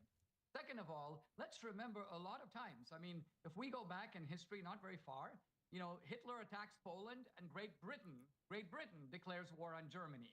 Japan attacks the United States at Pearl Harbor. Did we just go to war with Japan? No, we didn't. We sent Patton starts taking U.S. troops into Europe. We went after the Nazis, even though the Nazis did not attack us directly. It was the Japanese who did. All right, let me turn to Nick. Nick says that it's the goal of Israel to somehow topple all the big, strong powers in the Middle East. And let's test if that's true. Which are the big, strong powers in the Middle East? And the answer is, certainly in the Muslim world, there are three. There is Saudi Arabia, there is Egypt, and there is Iran. These are the three big boys of the Middle East, and they are jostling, by the way, for power, the one against the other.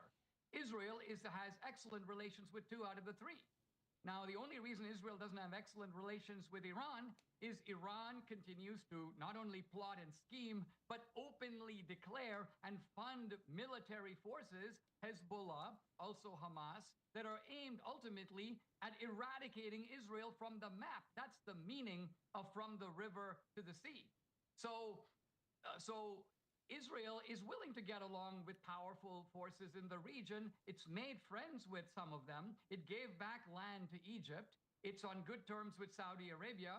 I think it would be on good terms with Iran if Iran wasn't driving the aggression. I don't know how true it is that Hezbollah wants to wipe Israel off the map. I just don't know how true that is. I think they're primarily concerned with entrenching Iranian influence in Lebanese politics. I think they're moving away from Iran. There's a rift that's growing between Hezbollah and Iran. I think Hezbollah is more concerned with their own legitimacy in Lebanon, building civic institutions, which is what they're doing, school programs, you know, ensuring that their radical Shiite ideology doesn't die. I think they're more concerned with that than they are about destroying Israel. But I mean, I could be wrong about that. And also, I guess, like, On some level, it's not like Dinesh is right. It's not like Israel wants to destroy every superpower in the Middle East or every powerful country in the Middle East. Like, obviously, they have a peace treaty with Egypt. They're on good terms with Saudi Arabia.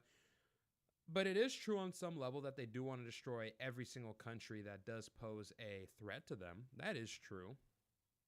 Like Syria, because they're an extension of Iran, at least under Assad they were. They wanted to destroy Somalia. They were worried about. Actually, I want to look more into the Somalian thing, but maybe it has to do with Al Shabaab and radical Islam. I'm sure that has something to do with it. So yeah, you had Somalia, you had wanting regime change in Sudan, regime change in Libya, and then obviously you had Iraq, Saddam Hussein. You had obviously Syria, and then Lebanon, of course. And this was all under the clean break memo. But it is true that Israel does like to stifle threats. They do like to divide and conquer. And it's not for no reason. It makes sense. I don't think they want to destroy every powerful country in the Middle East, like Saudi Arabia, because if they attack Saudi Arabia, that would be counterintuitive. And the same is true if they were to do anything to Egypt. But I think with all these other countries in the Middle East, I think sabotaging and undermining these countries to grow economically, to become a more powerful country, is obviously on their agenda. There's no way of denying that. There's just none. From its side. So I completely reject Nick's idea that somehow Iran is fighting a defensive war. Nobody wants to invade Iran, least of all Israel. Israel would like to have nothing to do with Iran. They've got a successful society on their own. Now, you're asking about Trump and kind of where all of this is going. And I think I want to highlight the simple point that, look, Trump is actually a kind of master of this kind of, well, I'm going to call it mafia diplomacy. By that, I mean that he acts like Don Corleone. He twists people's arms. He basically tries to pull everybody into line. And sort of this idea, number one, when Trump basically even started talking about the idea of striking the Iranian facilities, there was a massive scream on the part of the, let's call it the Nick Fuentes camp, but there were many others in it. This is disastrous. We're going to be in a war. We're going to have tremendous casualties. The Iranians are going to strike back at us. Just wait for it. None of this actually happened. So if I'm going to show a little modesty about Iraq, it would be good for Nick to admit that he and so many others were completely wrong about what the effect of Trump's strikes were going to be. Number two, Israel is a country of 10 million people or 12 million people. The United States is 350 million plus. Are you seriously telling me that Israel is controlling America? Let's stop there. You just got 4 minutes. Oh my man! Then we're gonna go to break and come back. I've got questions, and then listeners He have questions. was mounting a pretty good argument there. Sure. So to address, yeah, he was about to address so many things. He was about to address the Israel-United States dynamic and who is really calling the shots within it. He was talking about Israel having a legitimate, Trump having a legitimate reason to strike Iran, and how that's fundamentally different from what happened in Iraq. He was talking about how Israel has no interest legitimately in attacking Iran outside of defending themselves. It has nothing to do with wanting to destroy that country to entrench their own power. So he was building a strong, coherent argument. I wish Alex would have let him continue. The first point, Saudi Arabia is not a major power in the Middle East. We give them a lot of weapons and things like that, but Saudi Arabia has a small population, mostly foreign workers. It's held together by this weird dynasty from 100 years ago because they sell oil. They couldn't even defeat the Houthis in Yemen. I mean, they were at war with the Houthis for 10 years with American backing. They said they were fighting Al-Qaeda in the Arabian Peninsula. They couldn't beat back these guys. They're pirates, effectively. So Saudi Arabia is not a major power. And what's more is they're effectively in a relationship with Israel already. They, like the Emirates, like Bahrain, are going to enter into the Abraham Accords. They're submitted to Israel. And that's the fate. If you are against the West, if you're against Israel and the United States, you get overthrown, you get regime changed, you get invaded, civil warred, or you're like Egypt and Jordan, where you get bribed and become a Western puppet to Israel, and Saudi Arabia wants to follow suit. So I would just say that, and that's obviously the case also because Netanyahu and other ministers in the Israeli government have said for 30 years they want regime change in Iran. That's just not even disputed. In the mid 1990s, they're calling for regime change. In 2006, Netanyahu's calling for regime change. They're publishing videos all the time in Farsi and English saying the Iranian people need to rise up. It's just not even a question that they do want that. And they want that because Iran is a rival. Iran has one of the largest populations. It's often said about the Middle East, you've got three countries, Turkey, Egypt, Iran. The rest are tribes of flags. Iran has a big middle class, big economy, oil wealth. They have a lot of intelligent people. They're a threat to Israel's security and hegemony in the region. And that's why Israel wants to depose that country, along with all the other ones with ambitions, whether they be Islamist or pan-Arabist. With regard to Israel, and we can maybe get into this topic because I think we sort of settled a lot of this other stuff. We're looping a bit. But to get into the question of Israel driving U.S. foreign policy, it's pretty clear. Trump initiated diplomacy with Iran in April. He had Netanyahu. Yeah, that was a really good clapback from Nick. I got to give him credit because Dinesh didn't get the opportunity to fully explain himself because Alex stopped him, but Dinesh was discussing how Israel doesn't have ambitions to dominate the entire Middle East. That's not Israel's ambition. Israel's ambition is to secure their own borders. That's all they care about. They care about having good relations with Saudi Arabia, having good relations with Egypt, and deterring any potential threats. And that's it. They don't have any outside ambitions beyond that. They don't want to dominate the Middle East. They don't want to cripple Iran because they're a competitor. That's not on the agenda. They just want to focus on national security. That's basically, in so many words, that's what Dinesh D'Souza is kind of saying. Maybe he's not saying that they have no ambitions outside of their national security, but they're very limited in comparison to the national security threat.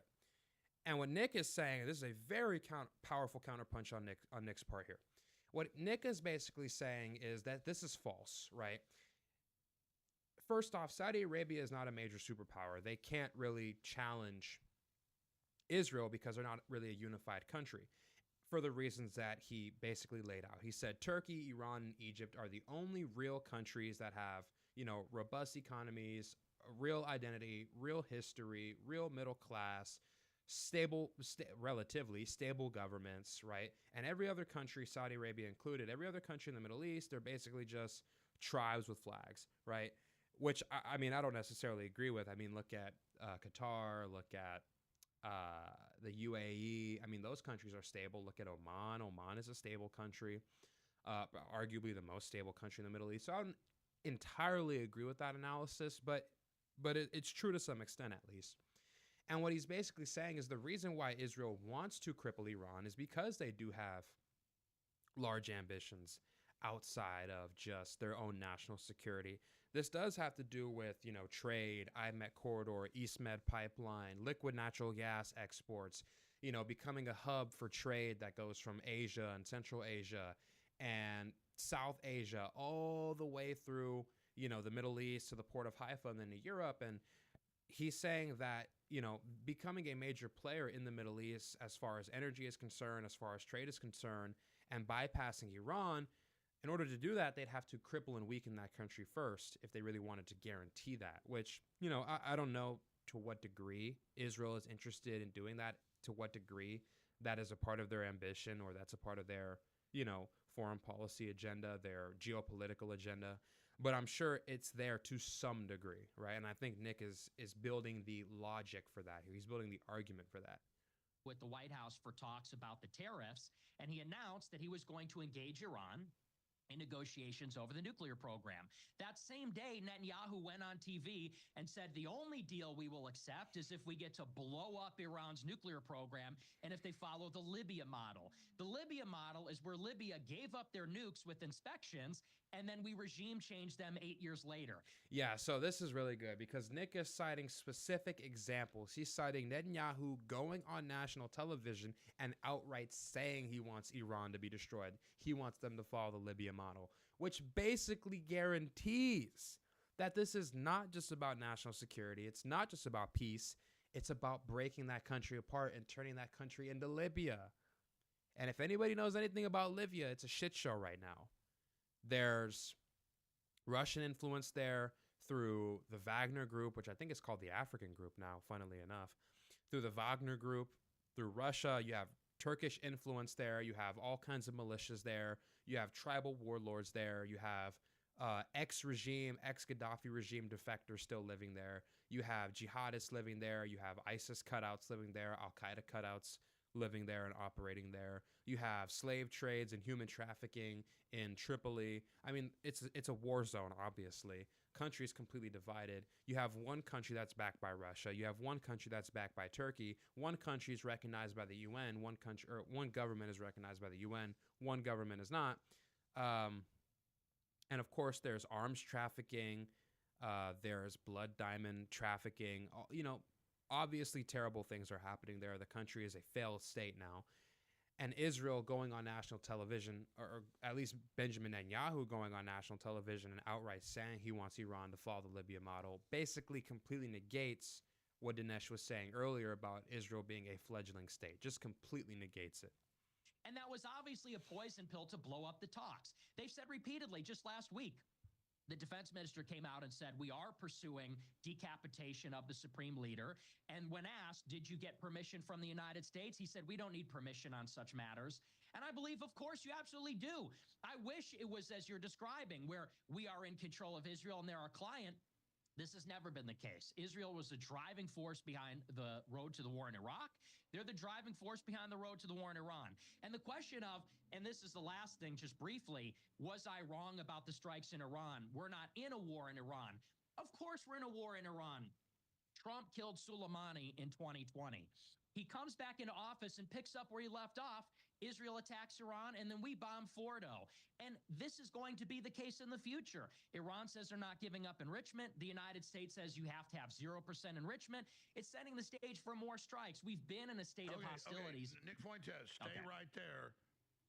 We're going to take a break here. I'm going to ask both of you during the break, or the producer is, how long you want to stay. I'll go another 50 minutes. I'll go another hour and a half, 2 hours. 5 hours. This is riveting.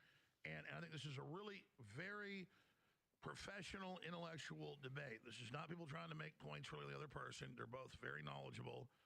This is a very former head of a federal agency, best-selling author, filmmaker, super scholar. Nick, for 26, is, you can disagree with his politics, agree with him. The guy's a phenomenon. I don't know any 26-year-old knows half what he knows. It's very refreshing to hear this. I'm not saying he's going over the audience head. Our audience is way more advanced than most people, but I would imagine a lot of people, millions watching on X right now, it's this big viral thing. I'm having to, a lot of what they're saying, remember it? No, yeah. So I'm having trouble following some of this with Dinesh, some of the things he's saying, and Nick, that I think about it and go, oh, yeah, that's true. So it was, this is not baby time here. This is not, real simple, mindless slogans. This is a real debate here. And this is what debates, I think, really should be, like the Lincoln-Douglas debates. So we'll find out how long they want to stay. Lincoln-Douglas. This is a whole other issue. Because I told the crew on the X post, asking what are your questions when the debate launched. Okay, let's we skip can't this. Find thousands of questions. Pull out nukes. Like what? Thankful for Trump. Of our position. And I'm not trying to. Sorry. You get 2 minutes. Everybody's on X saying arrest and decision. Don't worry, it's already happened to him. So this is. And I'm not trying to. Sorry. You get 2 minutes before we go to break. I mean, go ahead. I was saying maybe what we can do is do a brief sort of summary of our positions for a couple of minutes. And then, let's set a time and take questions, and we can each get a chance to answer them. And, let's see, it's a little after 8 Central Time. Why don't we go till 9 if Nick's agreeable? I think we had sort of agreed we'll do 2 hours total. And so I'm good with that. No, sounds good. You know what I can do? Because I got no serious questions on X. All right, let's get back to the 77789. I got number one, Nicholas summation. History of the my Lord. Jesus Christ. Ribbed back. The amazing Jesus. July 4th. Real Alex Jones on X on your email list. There's every informative last. So I've got the times basically down. Maybe one person got a minute more, somebody else, but I'm being as fair as I can here. Who went last? Was it Dinesh or was it Nick? Well, Alex, I went first in the beginning, so why doesn't Nick go first for 6, and I'll go for 6, and then we'll go to questions. Perfect. And then I have one question after that, but Nick, go ahead. Yeah, sounds good to me. So to sum up sort of what we've been talking about so far, the question is, what is America first? What's putting America first? I'm not pro-Iran. I'm not in isolation. You know, I really wish it would have been more, and I just want to say this. I really wish it would have been more along the lines of Nick has a point, Dinesh has a point. They duke it out. They argue about it. They present their logic for it. They present the facts, right? They present the arguments and the pros and the cons. And then from that point forward, they move on to the next point. But it really just feels like one person laying out their argument, one person laying out kind of a response, and another person laying out a response where they kind of like touch on some of those things and then, you know, basically get to talk for like another 4 minutes, and the other person responds to some of those things and they talk for another 4 minutes. It's not like a direct back and forth. It's like one person is like talking. It's a very weird way to format a debate. It would have been nicer to just have them face to face, you know, or even like this where they're arguing back and forth and there's, you know, not really heavy moderation. I feel like that would have been a better format, but I don't know. Relationist, or I'm not even necessarily opposed to the United States engaging other countries abroad. What I am opposed to is a policy that isn't in our interest. And I think that regime change is something that historically in the Middle East... Because it's like Nick will say, Dinesh will say something, Dinesh will say 6 things, Nick will respond to like 1 or 2, and then Nick will introduce like 4 or 5 new ideas. Dinesh will respond to 1, and then he'll introduce like another 4 or 5 new ideas. And by that time, there's like 4 ideas from Dinesh and 4 ideas from Nick, 8 ideas total that haven't even been explored. So I just wish it would have been more of a back and forth debating one point at a time, but I don't know. Never goes our way. It leads to chaos, civil war, ethnic cleansing, failed states, worse regimes than we got before. I think the U.S. interest in Iran is to prevent them from acquiring a nuclear bomb. I don't think they're pursuing one right now. I think they have a latent threat to deter regime change from Israel. And I think that on the flip side of that, Israel has been pushing for regime change in Iran like they have in virtually every other country for 30 years. That's why the America First position, how do we balance these two competing states, which are... They both have their religious zealotry. They both have their share of terrorism. Neither of them are the United States. How do we balance those competing forces in the Middle East? I think we restrain Israel from pursuing regime change in Iran. I think we make a deal with Iran to restrict their nuclear activity. And that comes from a deep respect and humility about the nature of regime change, the size of Iran, the undertaking that regime change would be, and with respect to what our own foreign policy is. You know, I think that we had a nuclear deal with Iran and it was going well. They were abiding by it. We had monitoring. We had 24/7 cameras. We knew what they were doing. We have engaged Iran in good faith before. They've demonstrated by telegraphing strikes and through calibrating them that they're rational, that they can be patient strategically. And I think that we should attempt to do that again. I think that Trump and Biden both tried to do that over the past 12 years. They've been repeatedly sabotaged by Israel. Their dream is to drag us into a confrontation where we fight their regime change war for them. And see, like, he needs to provide a lot of evidence for that. Because that's a big claim to make. Biden and Trump both for the past 12 years have been trying to work out a deal with Iran, and Israel has just been there sabotaging it the entire time. I'd really like to hear him explain that further, really dive into that, but whatever. I think that's something that serves only the interest of Israeli hegemony and not the interest of American strategic withdrawal and removal from the Middle East so that we could focus on our real rival, which is China. So that's kind of my big picture view. And it's based on fundamental assumptions about the nature of Iran's regime and what Iran wants. And the same is true about Israel, what the nature of the Israeli regime is and what they want. And so that's a summary of what I think the America First position is in this conflict. All right, so you only went for like less than 3 minutes. Dinesh D'Souza. Yeah, I'll try to keep it brief as well. I've been trying to sort of figure out Nick Fuentes as this debate has been going on. And I've come to a kind of startling conclusion. I mean this only tentatively because I don't know enough about Nick. But from what I'm hearing, basically Nick Fuentes is a Democrat. And what that means is that he can't... Yeah, see, like when Dinesh says things like that, which is obviously not true, Nick Fuentes is like about as far right as it gets. at least within like the acceptable right? Like within the acceptable idea of how far right you can be. There's obviously people who are KKK, Wignat, whatever, further to the right than Nick. Nick is like a white nationalist or something like that. Um, so to say he's a Democrat is just dumb on his face. But it really shows like this is Dinesh has a certain way of thinking. It's pre-programmed. It's just how his mind operates. He has this nexus of beliefs, and it's influenced by partisanship and Zionism and American empire and America is the good guys and Islam is bad and all this, right? And the Democrats are bad and Obama is bad. And if you like Obama, then you're a Democrat. And if you want peace with Iran, then you like Obama and you're a Democrat and you're bad. And it's just like when you think like that, you can't really critically engage with what the person you're arguing with is saying about you. You kind of have to rely on these cheap shots, these slogans. But um but yeah, I don't know. It's just you expect more. Can't be America first because he is echoing all the tired, discredited, have faith in the goodwill of our enemies, have faith in treaties. This is what Democrats said throughout. But it's not just having good faith. They have demonstrated on multiple occasions that they can cooperate. That's what I don't understand. Why can't Dinesh just interrogate that? Why can't he try to change his way of thinking, at least temporarily, and be like, okay, put himself in somebody else's shoes, put himself in some random Iranian government official shoes, and try to mentalize what they're possibly thinking about the United States and what their rationale for getting a nuclear bomb would be and what their rationale for taking a defensive posture against the United States and against Israel would be. And maybe you'll find some more compelling answers there, some more convincing answers there. But it is just weird, how he just seems very stuck in this way of thinking. It's just strange to me. I don't know. Reagan throughout Yeah, and it's not just having good faith, like I said. There's the JCPOA. There's the fact that Iran has helped us in the past. Suppress. I think there was an attempt in Iraq, if I'm not mistaken, where Iran kind of lent a hand to the United States to, help us deal with. Where was it? I'm trying to remember. Was it? It might have been. It might have been Afghanistan.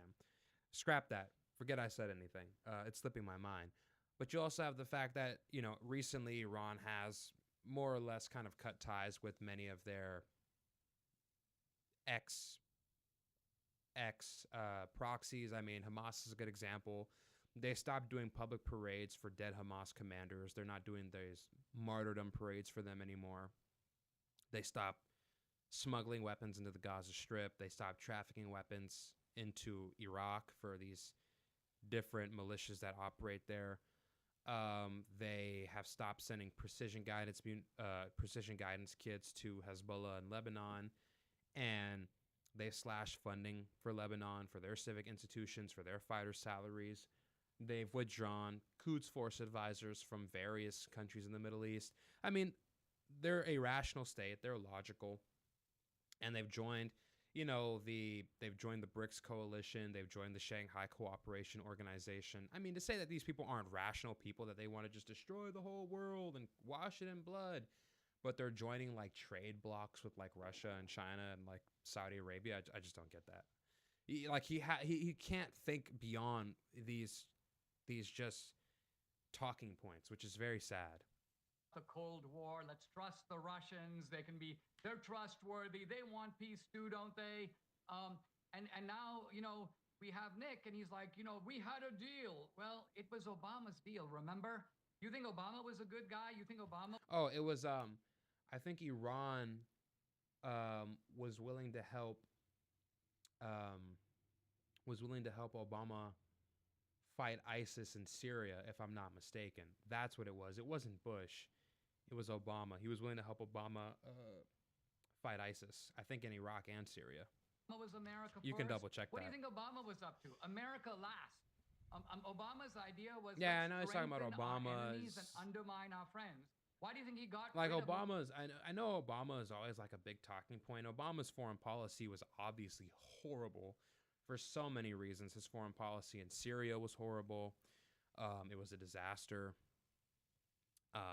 His foreign policy in Libya was horrible. His foreign policy in Eastern Europe with Russia was horrible. So Obama fucked a lot of things up, obviously. Um, but it is weird hearing him say that Obama was anti-American, considering he spent like 2 years negotiating one of the most technical nuclear deals ever. I don't know how you can, I don't know how you can come to that conclusion. You need to have a little bit more critical thinking than that. Mubarak in Egypt. It's because he was partisanship. an This is ally just of the United partisanship. States. It's And partisan then we got rhetoric. the Muslim Brotherhood in power in Egypt. That was not Obama is not the same as Jimmy Carter. Jimmy Carter was an idiot. He was a nincompoop. We'll give him the Presidential Nincompoopery Award. Obama's malevolent. Obama represents ultimately, if you follow what Obama says, it's basically what our enemies want and not what we want. And so notice, Nick, how close your position is to Obama. The Iranians are reasonable.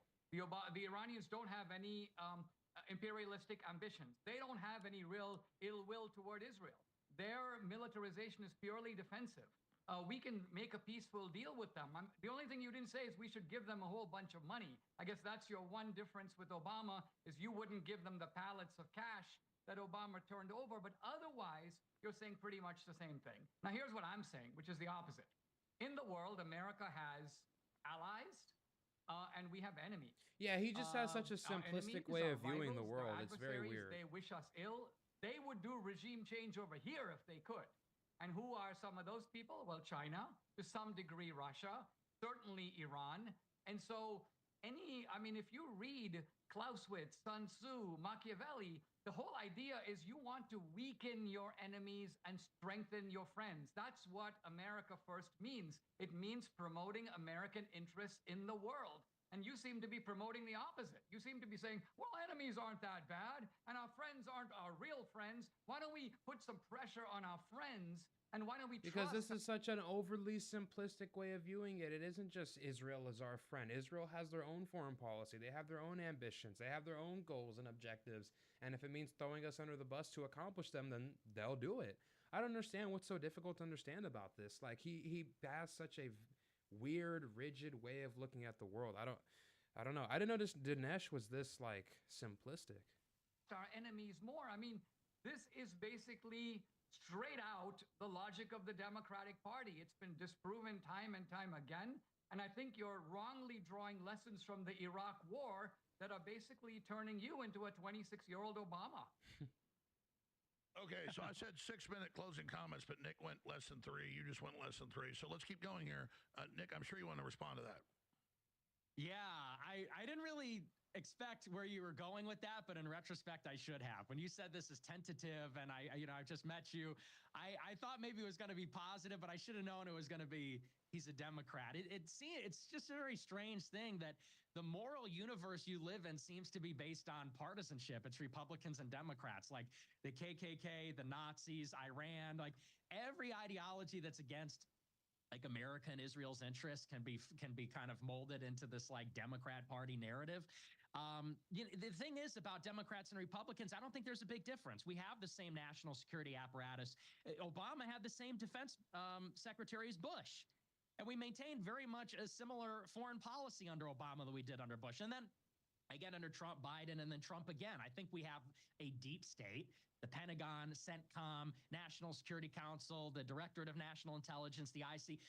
All these people are permanent bureaucrats. I don't think there's a lot of daylight between. Yeah, Nick is just cooking them right here. We do have CENTCOM. We have people in the Pentagon. We have STRATCOM. We have AFRICOM now.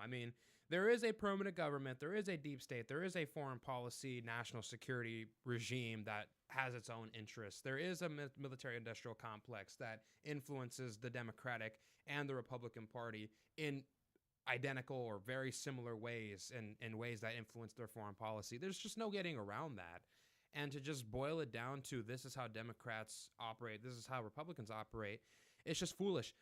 Now, to say that there's no distinction is also foolish. So I think both of them missed the mark here. But yeah, Dinesh's way of viewing foreign policy and geopolitics is just it's fascinating to say the least. It's fascinating. between Republicans and Democrats. I think that's a meaningless distinction. It's will not say, I don't know meaningless, what but that means to be a Democrat. I'm a Catholic. I'm a reactionary. I'm in favor of immigration moratorium. I voted for Trump in same. 16. Like, I don't know where I'm you not a get off saying reactionary I'm though, a Democrat, but I other am than in that favor of immigration I think we should moratorium. pursue diplomacy. And by the way, it's not based on good faith towards our enemies like Iran or Russia or China for that matter. It's based and anchored again in foreign policy realism. I'm a realist. I'm not a liberal internationalist or a liberal globalist where I believe there's a world of friendly democracies and autocratic foes. I would say that Israel is similarly a foe. Israel spies on Americans. Israel has planned and perpetrated false flag attacks against Americans in the past. When 9/11 happened, Bibi Netanyahu said it's a good thing because now we can sympathize with what they go through. And they looked at that as a gift because they thought that we would support them against the Palestinians and then we would support them against their other rivals in the region. So this idea that we have friends and foes and the Israel's part of the Avengers and the Iran is part of the bad guys.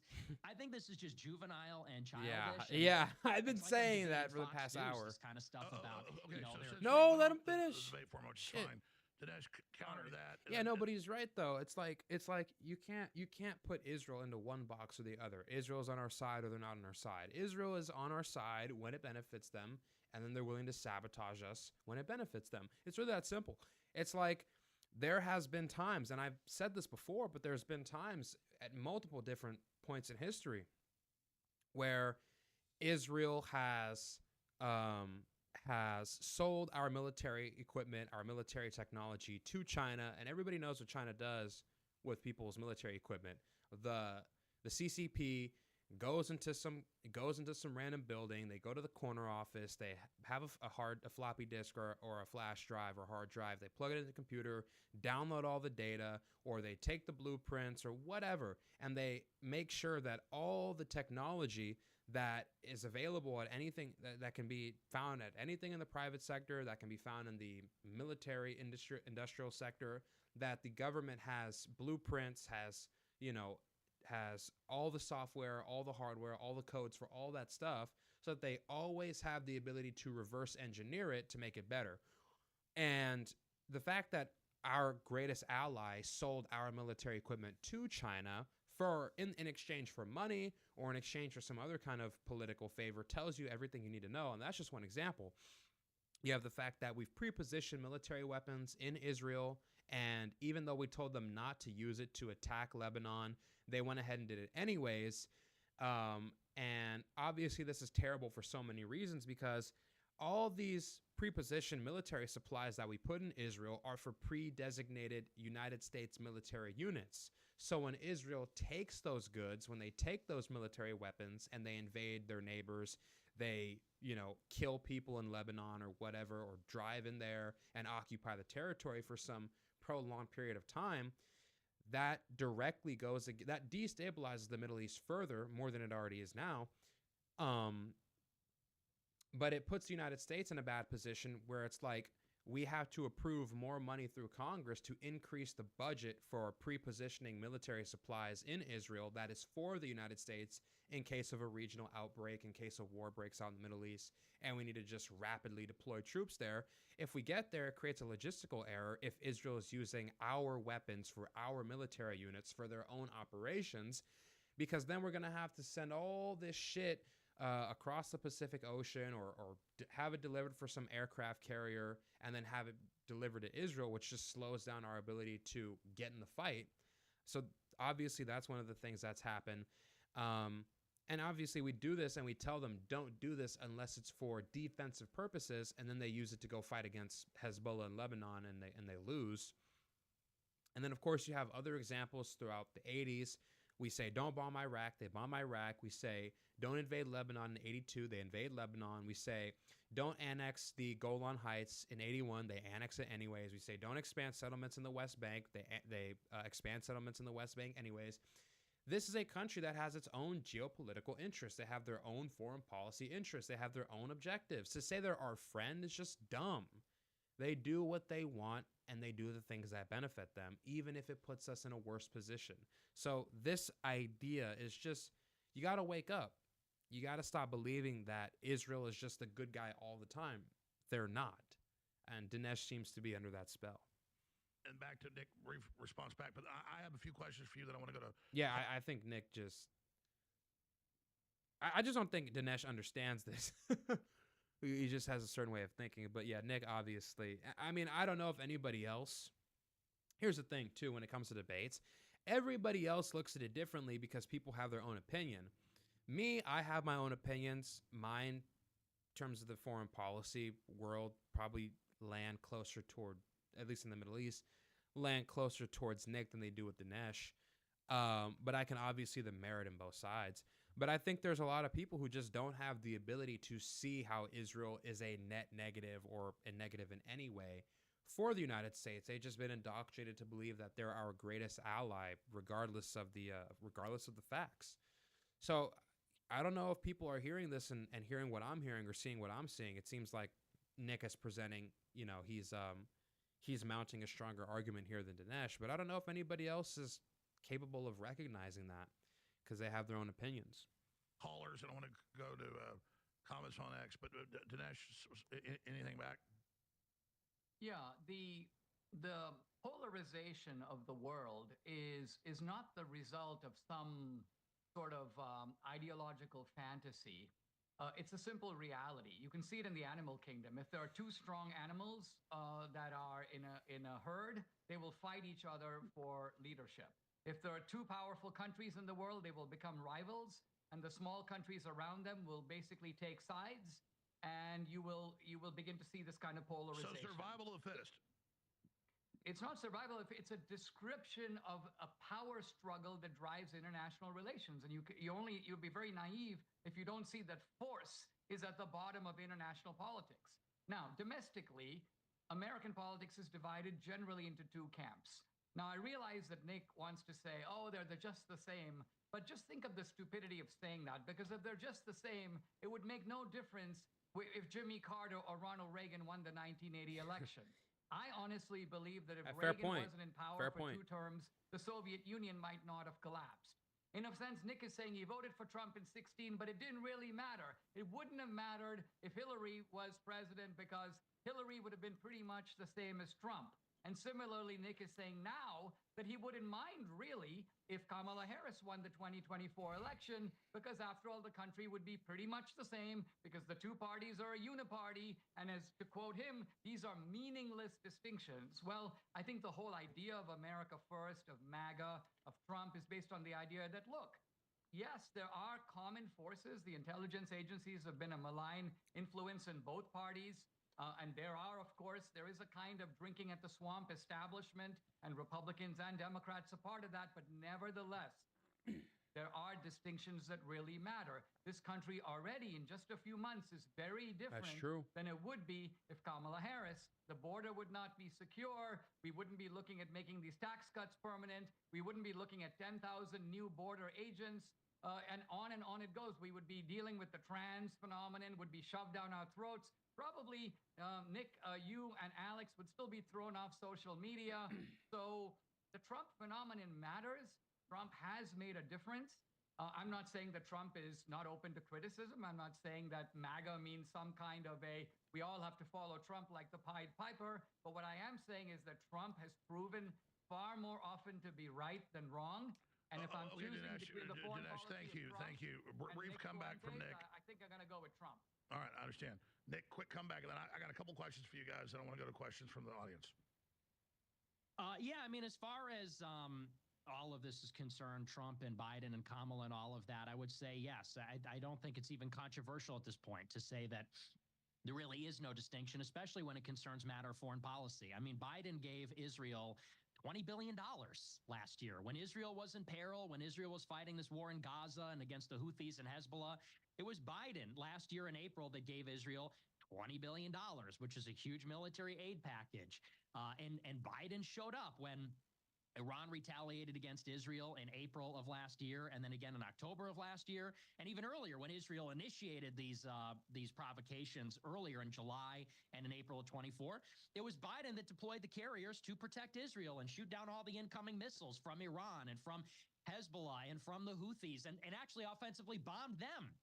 bomb the Houthis, bomb the Shiite militias in Iraq and Syria. And for all people like to say, the Democrats are abandoning our friends and empowering our enemies. No, actually, the opposite is true. Biden gave this huge aid package to Ukraine, our big ally. They gave a huge aid package to. Yeah, Nick just has him on the ropes here. This is just a fundamentally stronger argument. Like, you can't on one hand say that Obama and the Democrats sabotage Israel, are in favor of supporting Iran. That's just a dumb argument from the beginning on its face. But you can't say these things, and then the reality of the situation is that Biden is giving billions of dollars in aid packages to Israel, sending aircraft carriers, sending carrier strike groups, sending missile defense, air defense, sending fighter jets, helping them shoot down missiles, bombing their adversaries. Like, how can you possibly say that? It just doesn't even make sense. So, Nick just has a fundamentally more coherent and logical argument here by a landslide. Israel, our big ally. So I think that whether we had Kamala or Trump, we would be engaging in strikes against Iran right now. I don't think anyone even doubts that. That's slightly. A fact. No, that's just a fact. So the question again, what is America? I don't care about being Republican and Democrat. It means nothing to me. I'm independent. I'm America first. Same. It's a question of what's in our interest. And you can appeal to this tribalism and say, you sound like Jimmy Carter. Okay, that's 50 years ago. What's in America's interest is not another regime change. Now war. He's going hard. This is good. Level of involvement. It's too unpredictable. It's too much chaos. Yeah, he's saying I like the way he's kind of just casually brushing off. You're comparing me to Jimmy Carter. Okay, that was 50 years ago. He's kind of like exposing this archaic mindset that Dinesh D'Souza has. And that's good because it's like, dude, this isn't the Cold War. This isn't the Reagan era. This isn't Jimmy Carter. It's 2025. We've been fighting wars in the Middle East since 2003 or since 1990, since the invasion of Kuwait. Like, it's time for us to change this, or else this is going to go on forever. Like, you need to stop talking about Reagan. You need to stop talking about Carter. Like, this is a new age. That was 45, 50 years ago. Let's move on. Let's be current. Let's focus on what's happening now. What's in our country's interest now? We're on the brink of a $40 trillion deficit if this big beautiful bill gets pushed through the House and gets pushed through the Senate. So I like the way that Nick is kind of like exposing this outdated, out of style way of viewing the world that Dinesh has. I think this is a very strong argument here. There's no guarantee. And it's not just rhetoric. It's a little bit of rhetoric, but it's not just rhetoric. Get something better or something that isn't horribly worse. This is what Israel wants. This is not what we want. We want nuclear non-proliferation. They want regime change. Okay. We should have non-proliferation. Okay. Now, and again, it's great. It's amazing. I want to go to comments, questions. This is huge. Millions are tuning in right now, just on X alone, millions everywhere else. This is a real, raw debate, folks. When you see corporate media, the questions are already prepared. It's been planned for months or weeks. This is real, unfiltered. None of us talk before the show other than text messages. Hey, are you ready to come on the show? That's it. So this was raw. This is what it's all about. This is real media. We're so blessed to be here. So thankful to the crew. So blessed for all the listeners and viewers tuning in and the clips of this going viral everywhere. This is what it's all about. Let me ask you both this question. I know you're both pundits and both analysts, and you have your views, and I think you both come from a position of realism and integrity that you believe what you're saying. We all see the rose-colored darklies, but we believe what we're saying. Sometimes we're a little bit wrong. And mostly right, maybe. But I want you to both do... Yeah. I agree. He is mostly... You are mostly right, Alex. You are mostly right. Do what I do. So I watch your show every day. And I know you both do this. Because Nick... Almost every day. ...said, I think Trump very soon will hit Iran when he was running for office. The last time, 8-9 months ago, right before he got elected. And he thought this would be a big crisis. And I know, Dinesh has made a lot of predictions come true. I want to ask you both, first Dinesh, then Nick, gut level, I think Trump thought he did the right thing, believed he was shutting this down, putting back the nuclear program. The left and others won't do that. They want to keep it going, which then adds to the war. The military are saying, don't worry, we're going to enrich. You're not going to stop us. I see this as the beginning of quagmire. I have a really bad feeling about where it's going. So here's the simple question, which is a super complex question. But most simple questions are. They look simple, but they're not. How do you gut level see this ending, Dinesh D'Souza? Regime change, wider war, Iran rolling over, gut level, how do you see this ending, and how would you like to see it end? And what do you think we as the American people can do to have this end in a peaceful way? All right. I think that the Trump strike on the 3 nuclear facilities was a brilliant move because it was basically what it was is essentially an overnight job. We fly over there, we clobber their nuclear facilities, we don't suffer a single casualty. They don't even know we're there. They have no control over their own skies. We had all these fighter planes, by the way, accompanying those B-2 bombers because B-2 bombers can't defend themselves. But not a single fighter plane was really needed. They ended up just flying sort of decoratively around the B-2 bombers for no good reason. And then they all came back safely. And what is the result? A crippling of Iran's nuclear facilities. So look, whether they were at 80%, whether they were getting there, whether they were almost there. You guys got to give Trump credit. Bombing those nuclear facilities as flawlessly as he did, that was masterful. You just got to give him credit. It was masterful. Whether they were weeks we'll see how it plays out in the long run, but you can't execute any better than that. Whether they were months away, who cares? Their program has now suffered a devastating setback, and even though initially the media tried to deny it, they've now pretty much come out and admitted it. Machiavelli says something very profound. People can get revenge for small injuries, but they cannot get revenge for large injuries. And what that means is that by and large, when you go poke somebody, they're going to come back and poke you back in the eye. On the other hand, if you give such a devastating blow from which they can never recover, they are too preoccupied with their own survival to even worry about you anymore. It's going to take a long time for Iran to get back on its feet. Now, I think that the mullahs are going to try to survive, to hang in there, to slowly rebuild their power.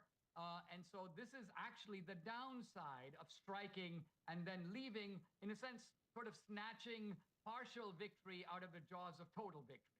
Because I don't think we're very far away from the mullahs essentially running away. There were even reports that some of the top Iranian officials were already starting to leave the country. And just before the regime falls, we go, oh, well, we better stop. You know, we don't really care about, quote, regime change. And so yeah, but that's because Trump doesn't want a quagmire, Dinesh. Who knows who's going to come into the vacuum? We never know, Alex. But the point is, when you have these dangerous situations in the world, you have to make a judgment call about whether what's going to come later is better or worse. That's the problem. You can't just roll the dice and gamble on regime change in a country with 90 billion people. That's insane. That's insane. An ethnically and religiously diverse country with 90 million people. Just roll the dice on regime change. Now It's that we're crazy. deep into this, I got a few questions, Nash. If the mullahs are so insane, and they just put a photo out, which goes to that side of the equation, on the other side, they did like in 2020 when they attacked the Iraq base and called Trump before and said we're going to launch 18 missiles in the desert, and they did as a face-saving event. They did that again this time, called ahead when they were going to hit Qatar, and did that. So if they're so crazy, why did they then telegraph all this and try to de-escalate? Because, like I said, come back to the quote from Machiavelli, when somebody is down on their back and you're standing on top of them with your foot on their chest, they're going to behave themselves wonderfully. They're going to be Iran did not actually want to strike us because they realize, of course, the logic. If they strike us, we're going to strike them 10 times harder. And so they were like good pussycat. They basically were like, we'll behave ourselves. We'll pretend to attack you and you pretend to go ouch, ouch, ouch. I mean, this is actually the definition of total victory. But that kind of negates this whole argument that Islam and jihad is all about global dominance and violence, et cetera, et cetera, et cetera. And it's just obviously contrary to the facts, contrary to the reality, when you consider the fact that they telegraphed an attack on Israel. If they were they telegraphed an attack on an airbase in Qatar. If they really were irrational actors, if they really were, genocidal, jihadi freaks, they're not rational state actors, they would have just bombed it and they would have tried to escalate. They've been trying to de-escalate since the start. Or at least since the start of the war on June 12th, they had been trying to de-escalate since the day they got hit until the day the ceasefire went into effect. So he's kind of defeating his own argument without even realizing it. You get into an MMA fight with some guy, and at the end he goes, listen, I want to convince my family that I'm not a wimp, so I'll pretend to throw a punch at the very end, and you pretend that you're bending over even though you've clearly won the fight. What does that tell you? And so you say maybe the fatwa is that as Dinesh is a well? How do we know character, some of their man. followers don't follow that order? We don't know that, and I think we should take preparations to. I'm not a believer, as Nick is, in Iranian goodwill. I think if they put fatwas on you, there are going to be radical Muslims who are going to be willing to carry it out. There are probably some of those in this country. So we need to be taking preemptive or precautionary steps Well, yeah, I to think make no sure doubt. that we are I think no protected. doubt. So yeah, Nick, that's a lot to unpack. Go ahead. Yeah, to answer the original question, where this is going, I think we're trapped. I think we're trapped in a situation where now it's inevitable that there will be more tension. There will be more tension. There will be more conflict. We're not getting out of this. And it basically comes down to this. We had a deal with Iran. We overcame decades of distrust and decades of suspicion from Iran. We made a deal that satisfied Russia, China, the E3 countries, the European, France, Germany, and the UK, and the United States. We had a deal with monitoring, with verification, with 24/7 cameras. Like Dinesh himself said, we know everything about their program because they disclosed it to us. And the IAEA report said they had no weapons program since at least 2009, but probably not meaningfully since 2003. So we had a deal. Everybody was playing by the rules for years. Trump pulled us out, and now they don't trust us again. Trump killed their general. Now they hate us. Then Trump engages them in diplomacy, and he comes back to power. And there's all this fanfare about they're going to make a deal. We might be able to make terms with the United States. And what does Trump do? He says, we knew the whole time this was a ploy for a sneak attack by Israel to attack Iran. Then we come in and bomb them. And contrary to what Dinesh says, Yeah. if there's some new report, I haven't seen it. On the contrary, U.S. intelligence, Europeans, Iran, and Israel all have said we did not destroy Fordo. We didn't even destroy their nuclear stockpile. They said we weren't even trying to destroy their nuclear stockpile. So now what they're saying is Iran still has a stockpile. They have centrifuges we don't know about. Iran says we're never giving up enrichment. They're moving heavy equipment to Fordo to rebuild it. And what are the Israelis saying? The Israelis are saying we're going to treat Iran like Lebanon, which means we're going to bomb them all the time with no restriction. So, this ceasefire, Israel never makes good on ceasefires. They made one with Hamas. They didn't implement the second phase. They made one with Hezbollah. They bomb them throughout. None of them trust Israel. None of them trust us. And now, if we don't make a deal with Iran, there really is only one other option. Iran doesn't trust us. Russia didn't bail them out. They're clearly vulnerable to Israeli intelligence. The only deterrent that they can get to prevent further hostilities, now they're talking about pulling out of the NPT and maybe getting... Yeah, I don't know if I agree with all this. The way he's laying it out is perfectly coherent. My only thing is, racing towards a nuclear weapon if you're Iran would be the worst possible thing to do. That would be the worst possible thing to do. Because getting the time it takes, the time in between having the highly enriched uranium that you need for a nuclear weapon and the time that it takes to actually have a deliverable ballistic missile that can hold this nuclear fissile material inside a warhead on a payload that you can put it on and then send it at Israel or send it at some other country that is threatening you. I mean, the time in between actually weaponizing it and making a deliverable ballistic missile and just having the fissile material, I mean, that can take years. I mean, it took North Korea years, decades. From the time North Korea first got plutonium and the time they had their first deliverable nuclear bomb, it was decades. They had the fissile material in the 90s. They didn't have a deliverable nuclear weapon until the 2010s. Iran trying to hastily race towards getting a nuclear weapon, that just would be so dumb. Because even if they get to this, highly enriched uranium, 90%, highly enriched uranium, they have a stockpile. They have enough of it to, make 6 nuclear bombs, which is what people say. Having the ability to test it, I don't know, they'll probably use a gun type nuke rather than a detonation system because they're using uranium. But if they make a gun type nuke, they still have to figure out a way to get it to work. They still have to test it. They still have to make a nose cone that can survive going 15,000 miles an hour out of the atmosphere, then back into the atmosphere. I mean, they have to figure out a way to miniaturize it. I mean, and on top of that, their conversion facilities or their conversion fabrication and reconversion facilities where they reduce metallic highly enriched uranium and melt it into a bomb core that can be put into a nuclear warhead. They don't even have that.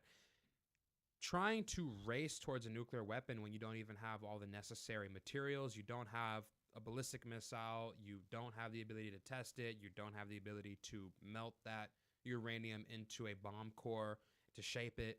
I mean, you don't have the ability to you don't have a nose cone that can survive going all the way out into the atmosphere and coming back in. I mean, the moment they got to 90%, we would be putting boots on the ground. We would be bombing them every day. So that would be the dumbest thing that they could possibly do. So I don't necessarily agree with what Nick is saying here at all. It would be different if it was like the moment they got that 90% highly enriched uranium, they'd have a nuclear bomb and they have a missile they have a payload, it's ready to go, it's been tested, it's reliable. All you got to do is put these two subcritical masses of highly enriched uranium inside the warhead and send it out, right? But they're not at that point yet, right? If they were at that point, then maybe, but they're not at that point.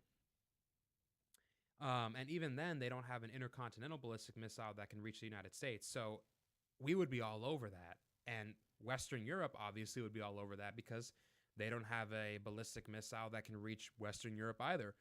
So I'm sorry, I don't see them racing towards getting a nuclear. I just fundamentally disagree with that. I don't see that happening, and I disagree with Nick here. Although we have increased the likelihood that they might pursue some kind of nuclear weapon if it's more likely now, at least based on everything we've done, based on the fact that we've cornered them. But Dinesh here saying that they're just going to behave themselves like good pussycats and they're just going to negotiate with us willingly. Yeah, no, I think his head is a little bit up his ass, just to put it mildly. Nuclear weapon. So as far as I'm concerned, our fate is sealed. And Israel they orchestrated this every step of the way. They engineered the confrontation in April last year. They attacked Iranian generals in Syria. They provoked the other confrontation in July. They killed the leader of Hamas in Tehran. Nick, I want to go to comments and questions now. Both of you are making very interesting points. You should have let him finish. He was doing. Can I just do a really quick one? He was cooking. Really quick, just a quick he was response, cooking right there. because it seems to me that Nick has been moving in a kind of crab fashion, saying one thing, contradicting it, then saying the opposite, then saying the opposite again. And here's what I mean. At the beginning of this debate, Nick, you said emphatically, Iran has every good defensive reason to want to build a nuclear weapon. You said Israel has nuclear weapons, and so Iran, in order to counter Israel, needs to have a nuclear weapon on its own. Then you said, but even though it's in their interest to build a nuclear weapon, albeit defensively, somehow a treaty is going to convince them not to do it. It's kind of like saying it's in my interest to do something, but because you put a piece of paper in front of me, I'm going to go, gee, I'm not going to do that because I'm such a nice guy. No, if it's in Iran's interest to build a nuclear weapon, they're going to try to do it openly or covertly, but they're going to try to do it one way or the other, according to your own logic. Then you said, we tried to bomb their facility. And you said, but you know what? We probably didn't do a very good job. And a lot of their nuclear facilities are in place. And in fact, they might just turn around and build a nuclear weapon. Now, you just told us that Iran has no desire to build a nuclear weapon. You told us earlier that it's against Islam. They've made some Islamic proclamation against it. But now you're telling us, first of all, that there were obviously some fairly advanced facilities. We tried to bomb them, but unsuccessfully. So they're still in place. And gee, if the Iranians get really mad, they can now just get together and put that nuclear bomb together. Well, obviously, that means if it's in their interest to do it, and they're not that far from doing it now, we were certainly right to bomb them. If anything, we should have had a second round of bombing to make sure we finished the job, according to you. I want Nick to be able to comment. I'll keep you guys all night, but I want to go to these comments. You guys got to stay. We can do that. Callers and comments. But Nick, back to my question and respond to Dinesh. Quick summation. How do you see this ending? I know you don't have a crystal ball, but currently, where's this going? Regime, like I said, I think we're trapped. It's going to end in regime change one way or the other. As far as the apparent contradictions, I said at the start that they are engaging in nuclear hedging. And what does that mean? It means that they have the infrastructure, the expertise, and the technology to make a bomb if the security situation demands it. The reason they probably could have developed a bomb by 2012. The earliest estimate says that Iran could have had a bomb. They had all the pieces in place by 2010, and the longest term timeline, 2012 is when they could have had a bomb. Why did they not do that? Because getting a bomb would invite aggression, because the United States has a non-proliferation doctrine. But not having any latent ability would be weakness, and that would also invite aggression. Countries that don't have nukes can be destroyed by countries that have them. So that's why it's hedging. It's so hedging their bets. wait. Let me finish, because this is really important. So the reason why the deal changes this dynamic is because if we can give Iran confidence and assurances, we are not going to invade you. We don't have designs on overthrowing you. Then Iran can have restrictions on their nuclear program, and they can ensure us they're not going to weaponize. I said there's other countries that do this too. Japan, South Korea, Taiwan, they're hedging as well. Why do they have nuclear programs? North Korea and China. Now, the reason they don't have nuclear bombs is because they can rely upon the United States to deter attacks from North Korea and China. If that changed, it would be in their interest to develop a bomb. So it has to do with their level of confidence. It has to do with the current security situation. So they have the ability to make one. Getting one would invite aggression. Not having one makes them vulnerable. Now, Nick just basically walked Dinesh through that, because in Dinesh's mind, there is no scenario in which Iran would ever give up potentially acquiring a nuclear weapon, regardless of a deal, regardless of how much confidence they have in the United States.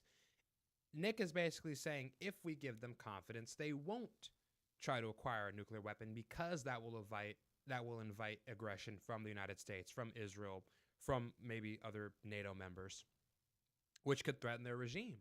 So it's not even in their incentive. It's not even in their interest. They don't have an incentive to acquire a nuclear weapon if we don't put them in a position where they might be toppled, where they might be bombed, where they might be severely damaged, right?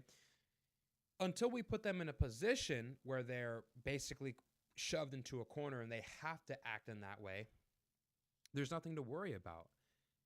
And yeah, I think Nick is on the money here. And I don't know if Dinesh sees that or not, because I think he just sees the Islamic Republic of Iran as this, jihadist Islamic crazed state that can't be reasoned with. But Nick is kind of like slowly deconstructing it and walking him through it in a way that's pretty much, it's like schooling, basically.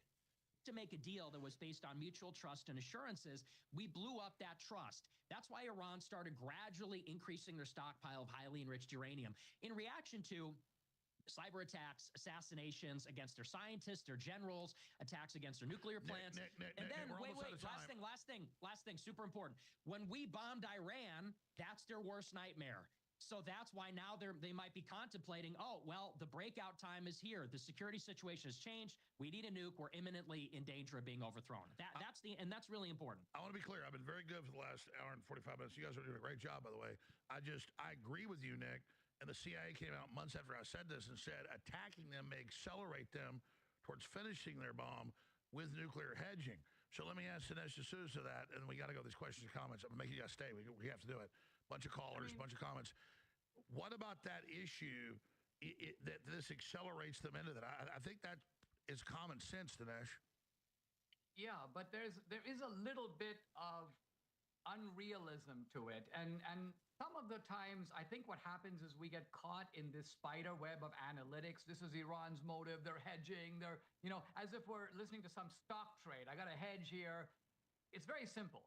If you had a guy that lives down the street, see, and here we go again with these fucking stupid analogies, and that are not even analogous. But let's see what he has. Official doctrine is death to Alex Jones. Or he doesn't get it. He doesn't get it. And that guy in his he basically dismissed and ignored the entire strategic calculation that Nick just laid out to say that they're just crazed and they just want to destroy America and they're overcomplicating it. Jesus Christ. Is making a bomb that can take out your home. Take Dinesh, you out, take out your whole family.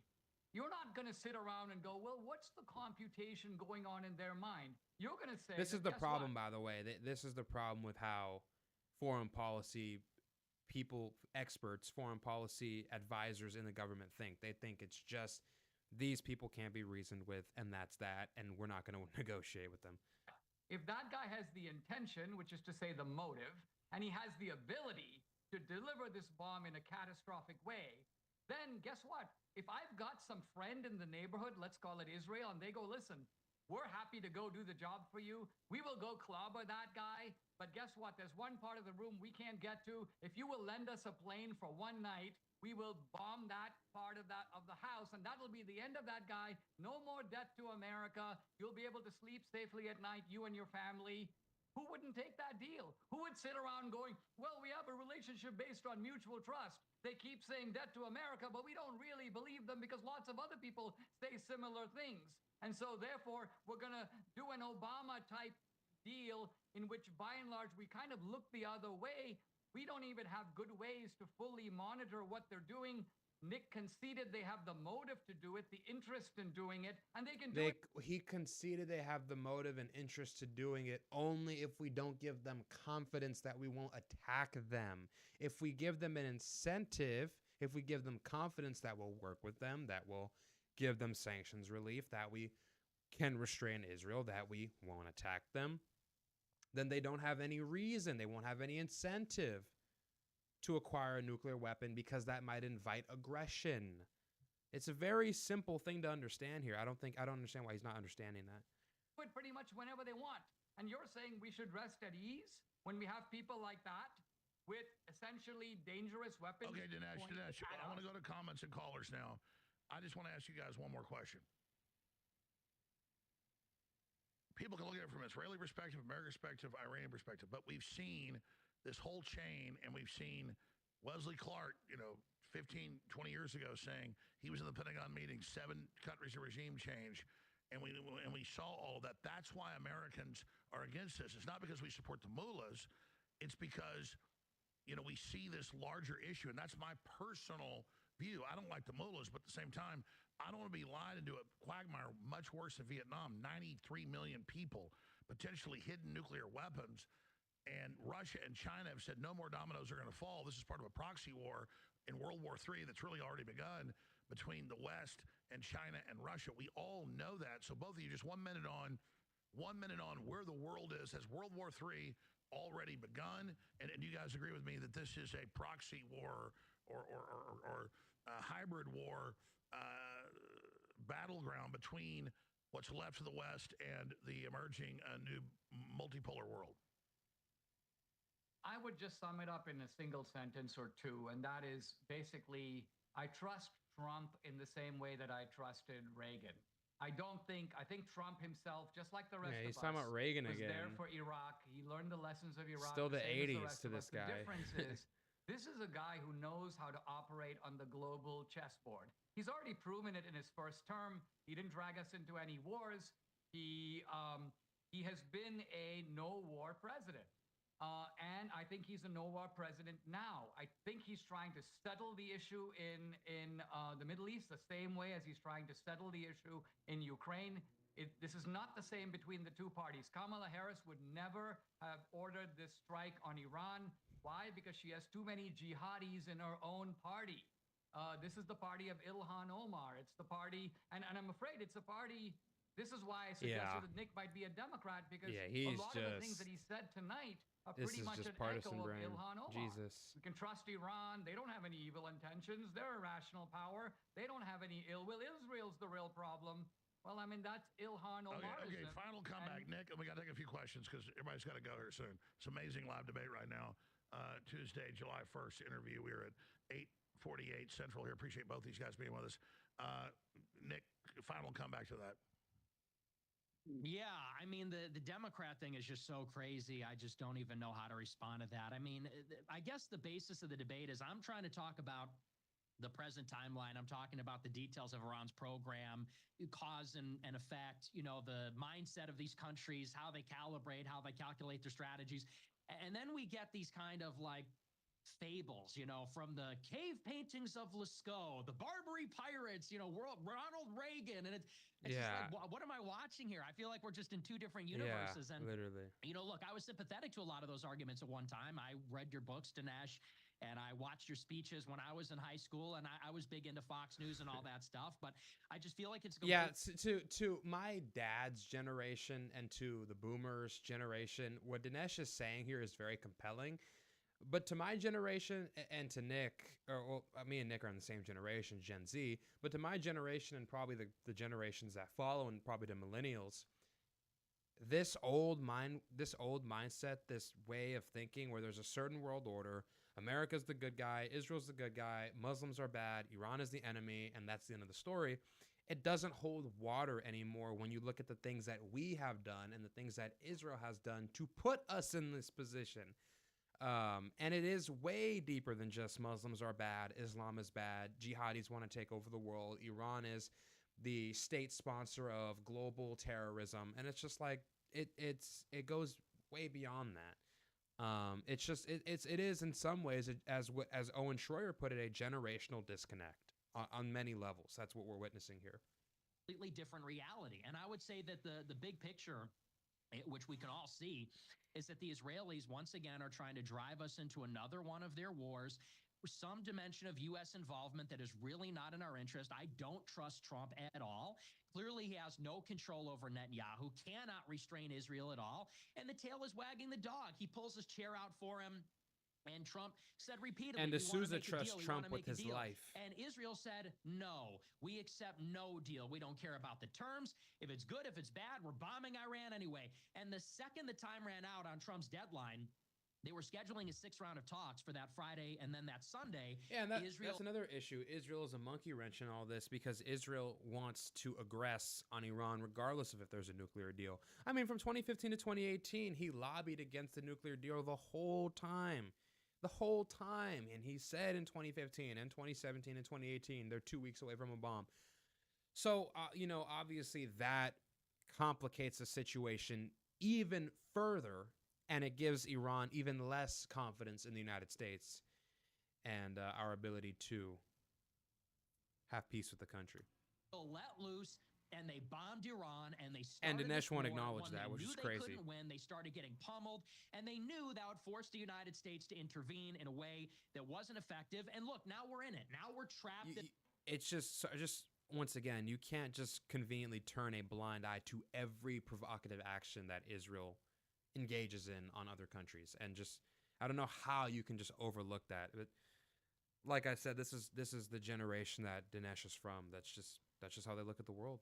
In this problem, you're going to see it rear its head again in a few months, and there'll be more U.S. involvement. We've spent $30 billion on this conflict so far. There's nothing America first about it. I don't trust Iran. I don't like Iran. I don't like our adversaries.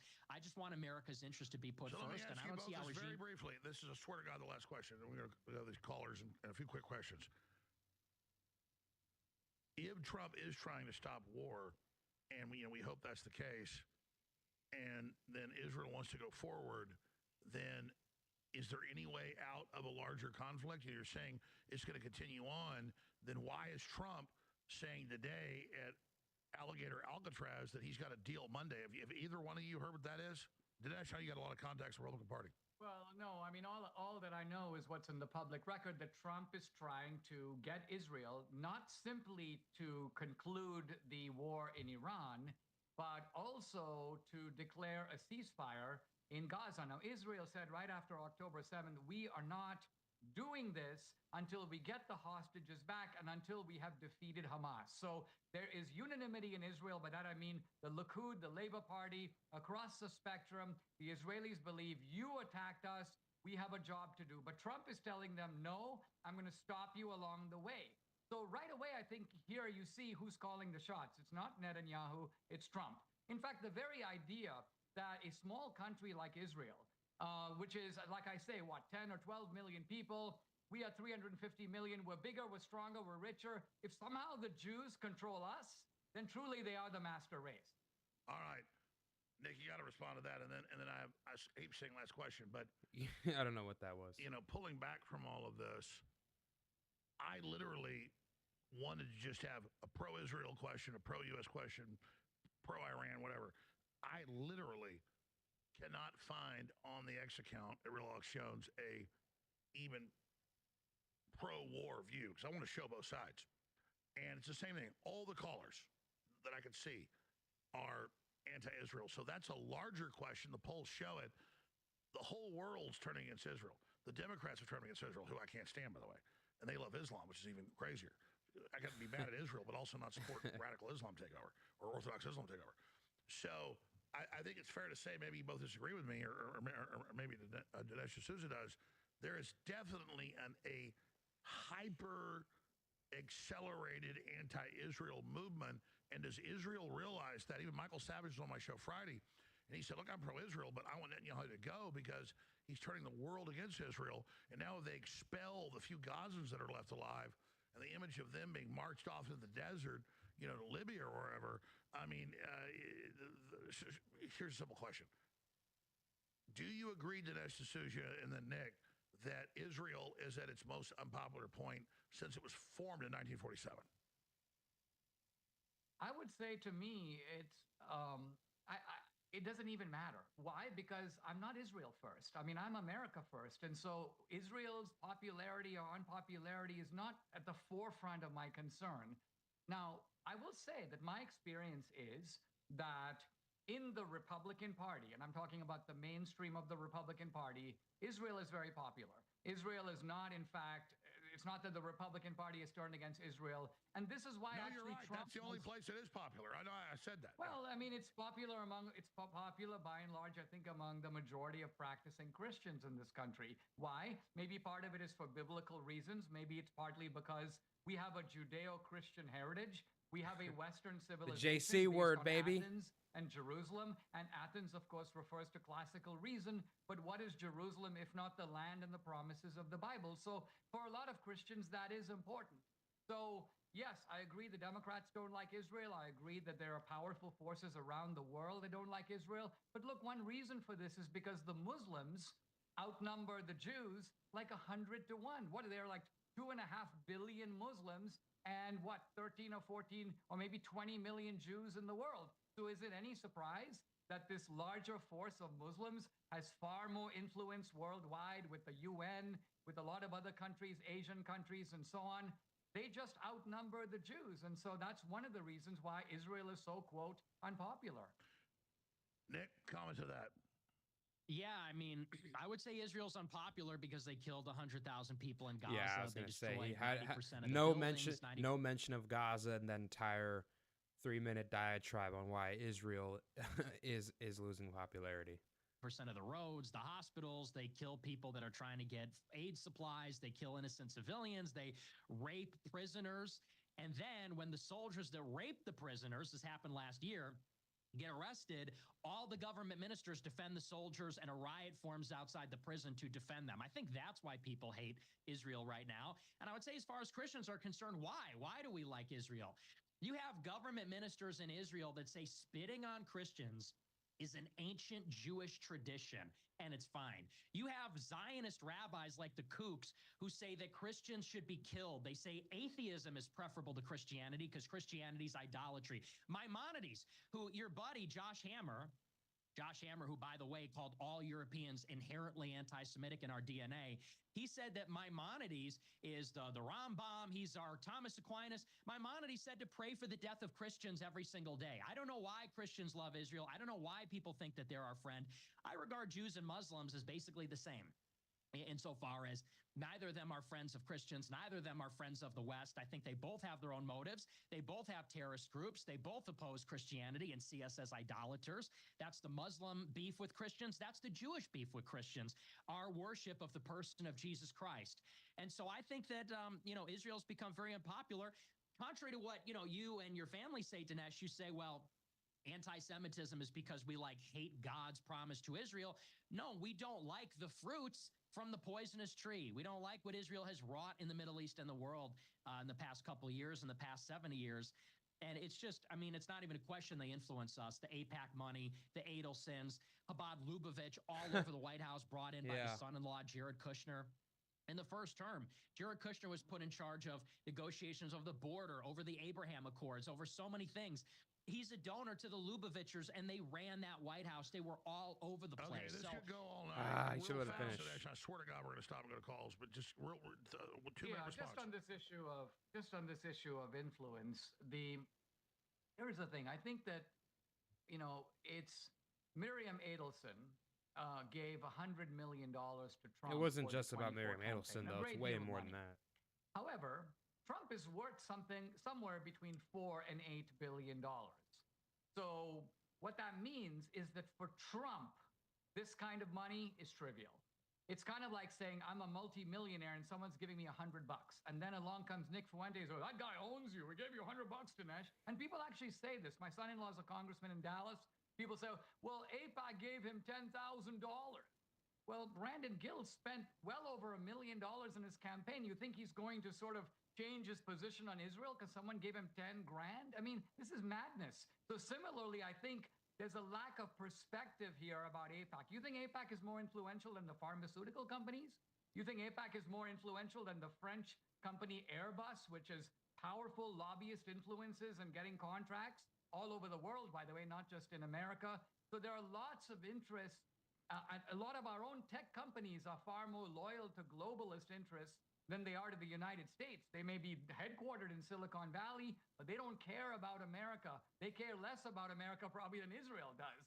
So the point is, we can't be naive about all this, and we've got to realize that Trump is big enough. He's enough of a mammoth figure that for these relatively trivial sums by a billionaire standards, he can't be bought. Okay. You both been very gracious. Let's do a few calls and a few comments off X. Yeah, I guess just to touch on this, it's hard to really gauge how much influence the Israel lobby has on the United States government. It's one of those things where it's like it's not nothing, but it's not this ginormous behemoth either, right? Like in 2005 or 2008, Stephen Rosnan, who was like some senior official in AIPAC, did a sit-down interview with J.J. Goldberg from The New Yorker, and he literally said he could have a white napkin signed by over 70 U.S. senators in 24 hours. A white napkin. Let's just be real. AIPAC has every member in the United States House of Representatives, and even probably in the Senate, wrapped around their finger, okay? It is an influence, and if you look at the people who serve on the boards at our Ivy League institutions, people who are on the Council of Advisors, the presidents, 4 out of 8 of them, I believe, are Jewish. That's not to say there's anything inherently wrong with being Jewish, or if you're Jewish, you're going to be a Zionist or whatever. A lot of Jews don't agree with Zionism. But it is to say that there is this ability that wealthy Jewish elites have to utilize powerful institutions in the United States and use lobbying organizations as a means or as a pipeline for their own Zionist ideology. And it does have a ripple effect, and it does affect the way people think. 100%. There's no way of getting around that. Now, does that mean that they're running our foreign policy? No, I don't think so. But they certainly have a way of garnering support for it at the very minimum. But I don't think that, Mossad or Paul Singer or Steven Schwartzman or Leslie Wexner or whoever else is has blackmail on people in CENTCOM or blackmail on people in the Pentagon or whatever. And they're like, hey, if you don't bomb Iran, or if you don't give Israel white phosphorus munitions, or send them this amount of F-35s in the next 24 hours, we're going to kill your family or something like I don't think that's happening. But I do think on some level, there's obviously some influence. It's there. We can see it. I don't know to what degree it exists. It's obviously there, though. It's present. And there is a large influence. But it is just hard to gauge. It is hard to gauge. And I think first and foremost, beyond Israel, beyond the AIPAC lobby, beyond all these different Israeli tech startups that are popping up in Silicon Valley, beyond the institutions, even with all that influence, and it's real and it exists, and the think tanks, don't even get me started on the think tanks. Beyond that, the United States does have its own geopolitical interests above all else. That is the truth. We have our own foreign policy, we have our own geopolitical interests that go beyond just what Israel wants. And it is the truth. We have a petrodollar system, we have a global order, we want to ensure freedom of navigation, secure maritime trade in the Red Sea, Bab el-Mandeb Strait, Suez Canal, Strait of Hormuz. You get the idea here, Persian Gulf. And the fact of the matter is that anything that might threaten that order, whether or not Israel is involved or implicated in that, it is our responsibility to get involved. It is our responsibility to address these concerns because we have allies in the Middle East beyond Israel. We have the UAE. We have Bahrain. We have Kuwait, right? We have Saudi Arabia. And in all these places, we have military bases. We have military bases in Iraq. We have military bases in Qatar. We have military bases in Saudi Arabia, in the UAE. We have military bases in Bahrain, in Kuwait, right? So there's a certain order, there's a certain capacity that we've developed to project our own influence, to ensure and project our own power, and ensure a certain global order. And regardless of whether Israel supports it or not, or what they think about it, is kind of immaterial in this calculation. Now, they are a quintessential element of our foreign policy in the Middle East, as far as, dealing with terrorism, dealing with Iran, and things like that. And I think this overdependence on Israel, I think on some level it has dragged us into, it has become a net negative. It has dragged us into conflicts that weren't in our best interest, that they probably benefited from. The biggest example of this being the Iraq War in 2003, where not a single Israeli soldier was killed, and we lost thousands of people.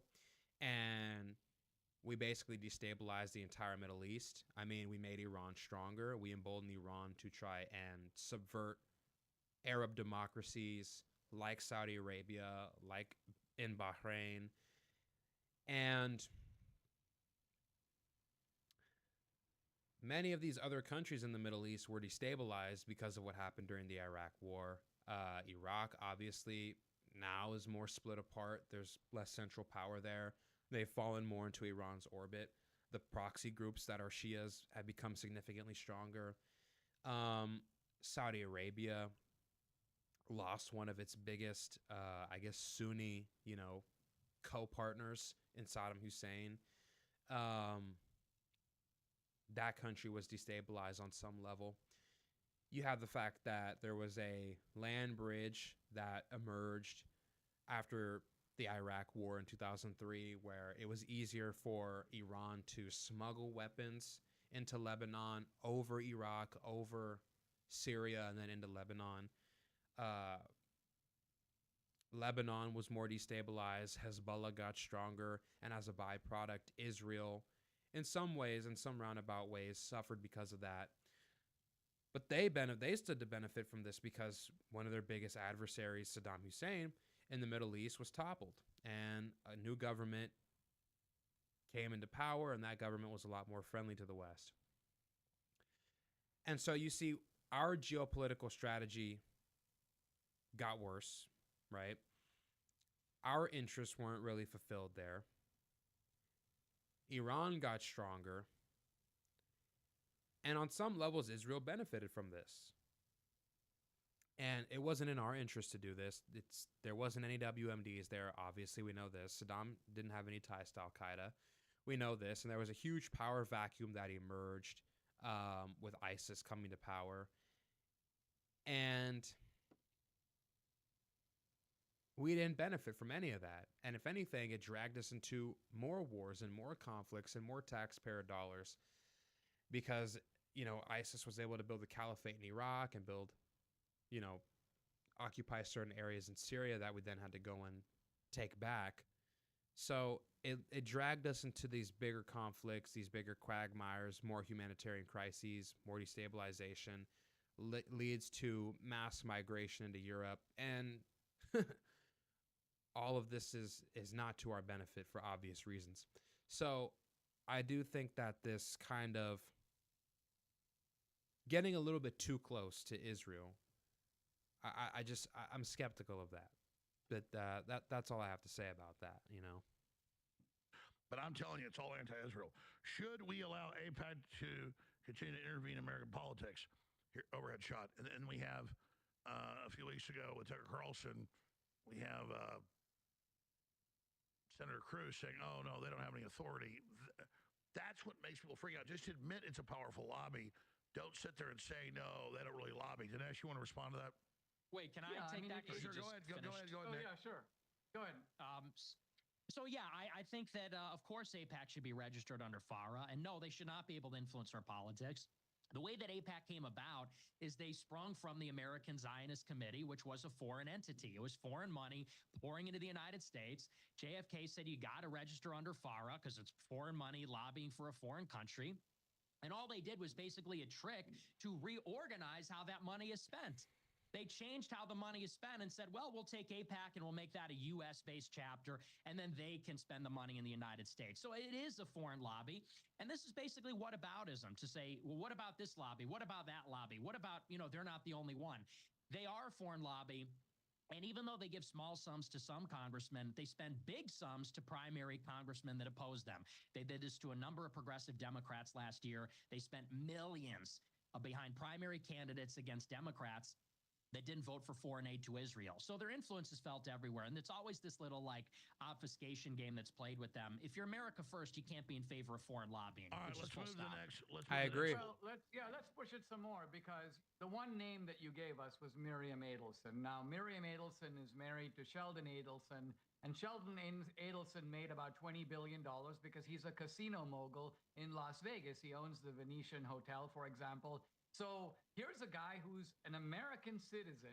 He's a Jew, but we're not talking about the Israeli government. So are you saying that you want a law that says that Sheldon Adelson, an American citizen, can't spend money on lobbying? And how would you tell us what this law would? Are you going to single out AIPAC, or are you going to say that basically no foreign interest can lobby in the United States, which, by the way, I'm in favor of. I'm not against it. I'm simply against what it appears to me to be a kind of conflation between the foreign interests of a foreign state, Israel, and American Jews, who are no different than Irishmen, who, by the way, are very involved in Ireland's politics. You have all kinds of societies, German societies, English societies that promote friendly relations with England. As I mentioned, there are corporate interests abroad. There's a Swiss billionaire, Hans Wies Jordan, I think is the guy's name is. He plows tons of money into the Democrats. George Soros is a massive influence, a lot of money that's made abroad, now being deployed within American politics. So yeah, if you want to have some restrictions on foreign money, I say more power to it. But weirdly, you seem to be wanting to restrict the one money that's actually coming to benefit MAGA against these left-wing Democrats, as you say, and you've not said one word about foreign money that's going to these left-wing Democrats in the first place. I am against all foreign lobbying. I am against all foreign money. And the problem with this is you talk about Sheldon Adelson, you say, well, he's an American citizen, so what would you do about him? Well, let me ask you about Sheldon Adelson. Yes, American citizen, born and raised in Northeast.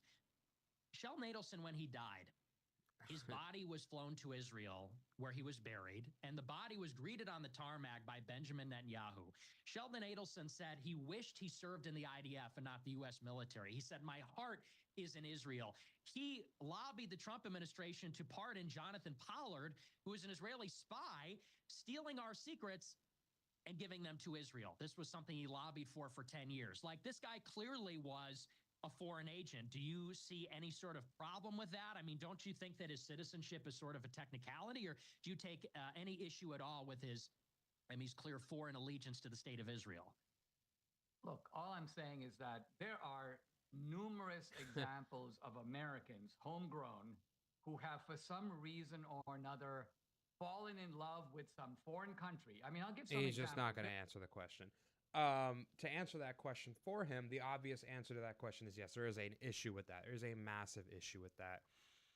And the issue is you have many people who are dual citizens. You have many people who have houses in Israel, who have vacation homes in Israel, who have family members that live in Israel. But because they have American citizenship, they basically have this technicality where they can bypass the legal system or bypass any regulations on foreign agents, foreign lobbying. And maybe they have businesses in Israel, maybe they make money there, and then the money that they make there, they spend it here to lobby Congress or whatever. That's obviously a problem. And when you have people like, Sheldon Adelson, and you have all these rich billionaires who are sometimes not even Jewish, sometimes they're just Christian Zionists, but a lot of them happen to be Jewish and they happen to support the state of Israel. When you have this apparatus, this nexus of interconnected people who have ties to Israel, who have citizenship in Israel, who have businesses in Israel, who have investments in Israeli startups, who have children or family members who live in Israel, it's like, regardless of whether or not these people are American citizens, there's something else there. There's like I guess dual allegiance is kind of like a euphemism. It's kind of weird to say dual allegiance. I don't know, but there is like a conflict of interest there, I guess, where there is this perverse incentive to use their American citizenship, well, really their dual citizenship, but the fact that they have citizenship in this country to bypass all these regulations where they can influence with money and with lobbying people who work in the government to support legislation, sign letters, support bills or ideas or whatever that facilitate a stronger relationship with Israel, even if it's to our country's detriment. I see an issue with that. I don't think that we should have people in the government who are expected, because they're being paid, expected to do things that support a foreign country. I don't agree with that. We should be primarily concerned with our own interests, first and foremost, above anything else, with almost no influence from outside voices and foreign actors, and then assess how much stake we want to put in these countries after figuring out what our own objectives are and how these other countries might play a role in facilitating accomplishing those objectives. But it shouldn't be the other way around. How are we going to facilitate another country's objectives? I just fundamentally disagree with that. That just is insane to me. There were countless Americans who went What about to the Soviet Adelson? What, do you Union. have a problem with that? Yeah, you got to answer the Yes, question, Of Dinesh. course I do.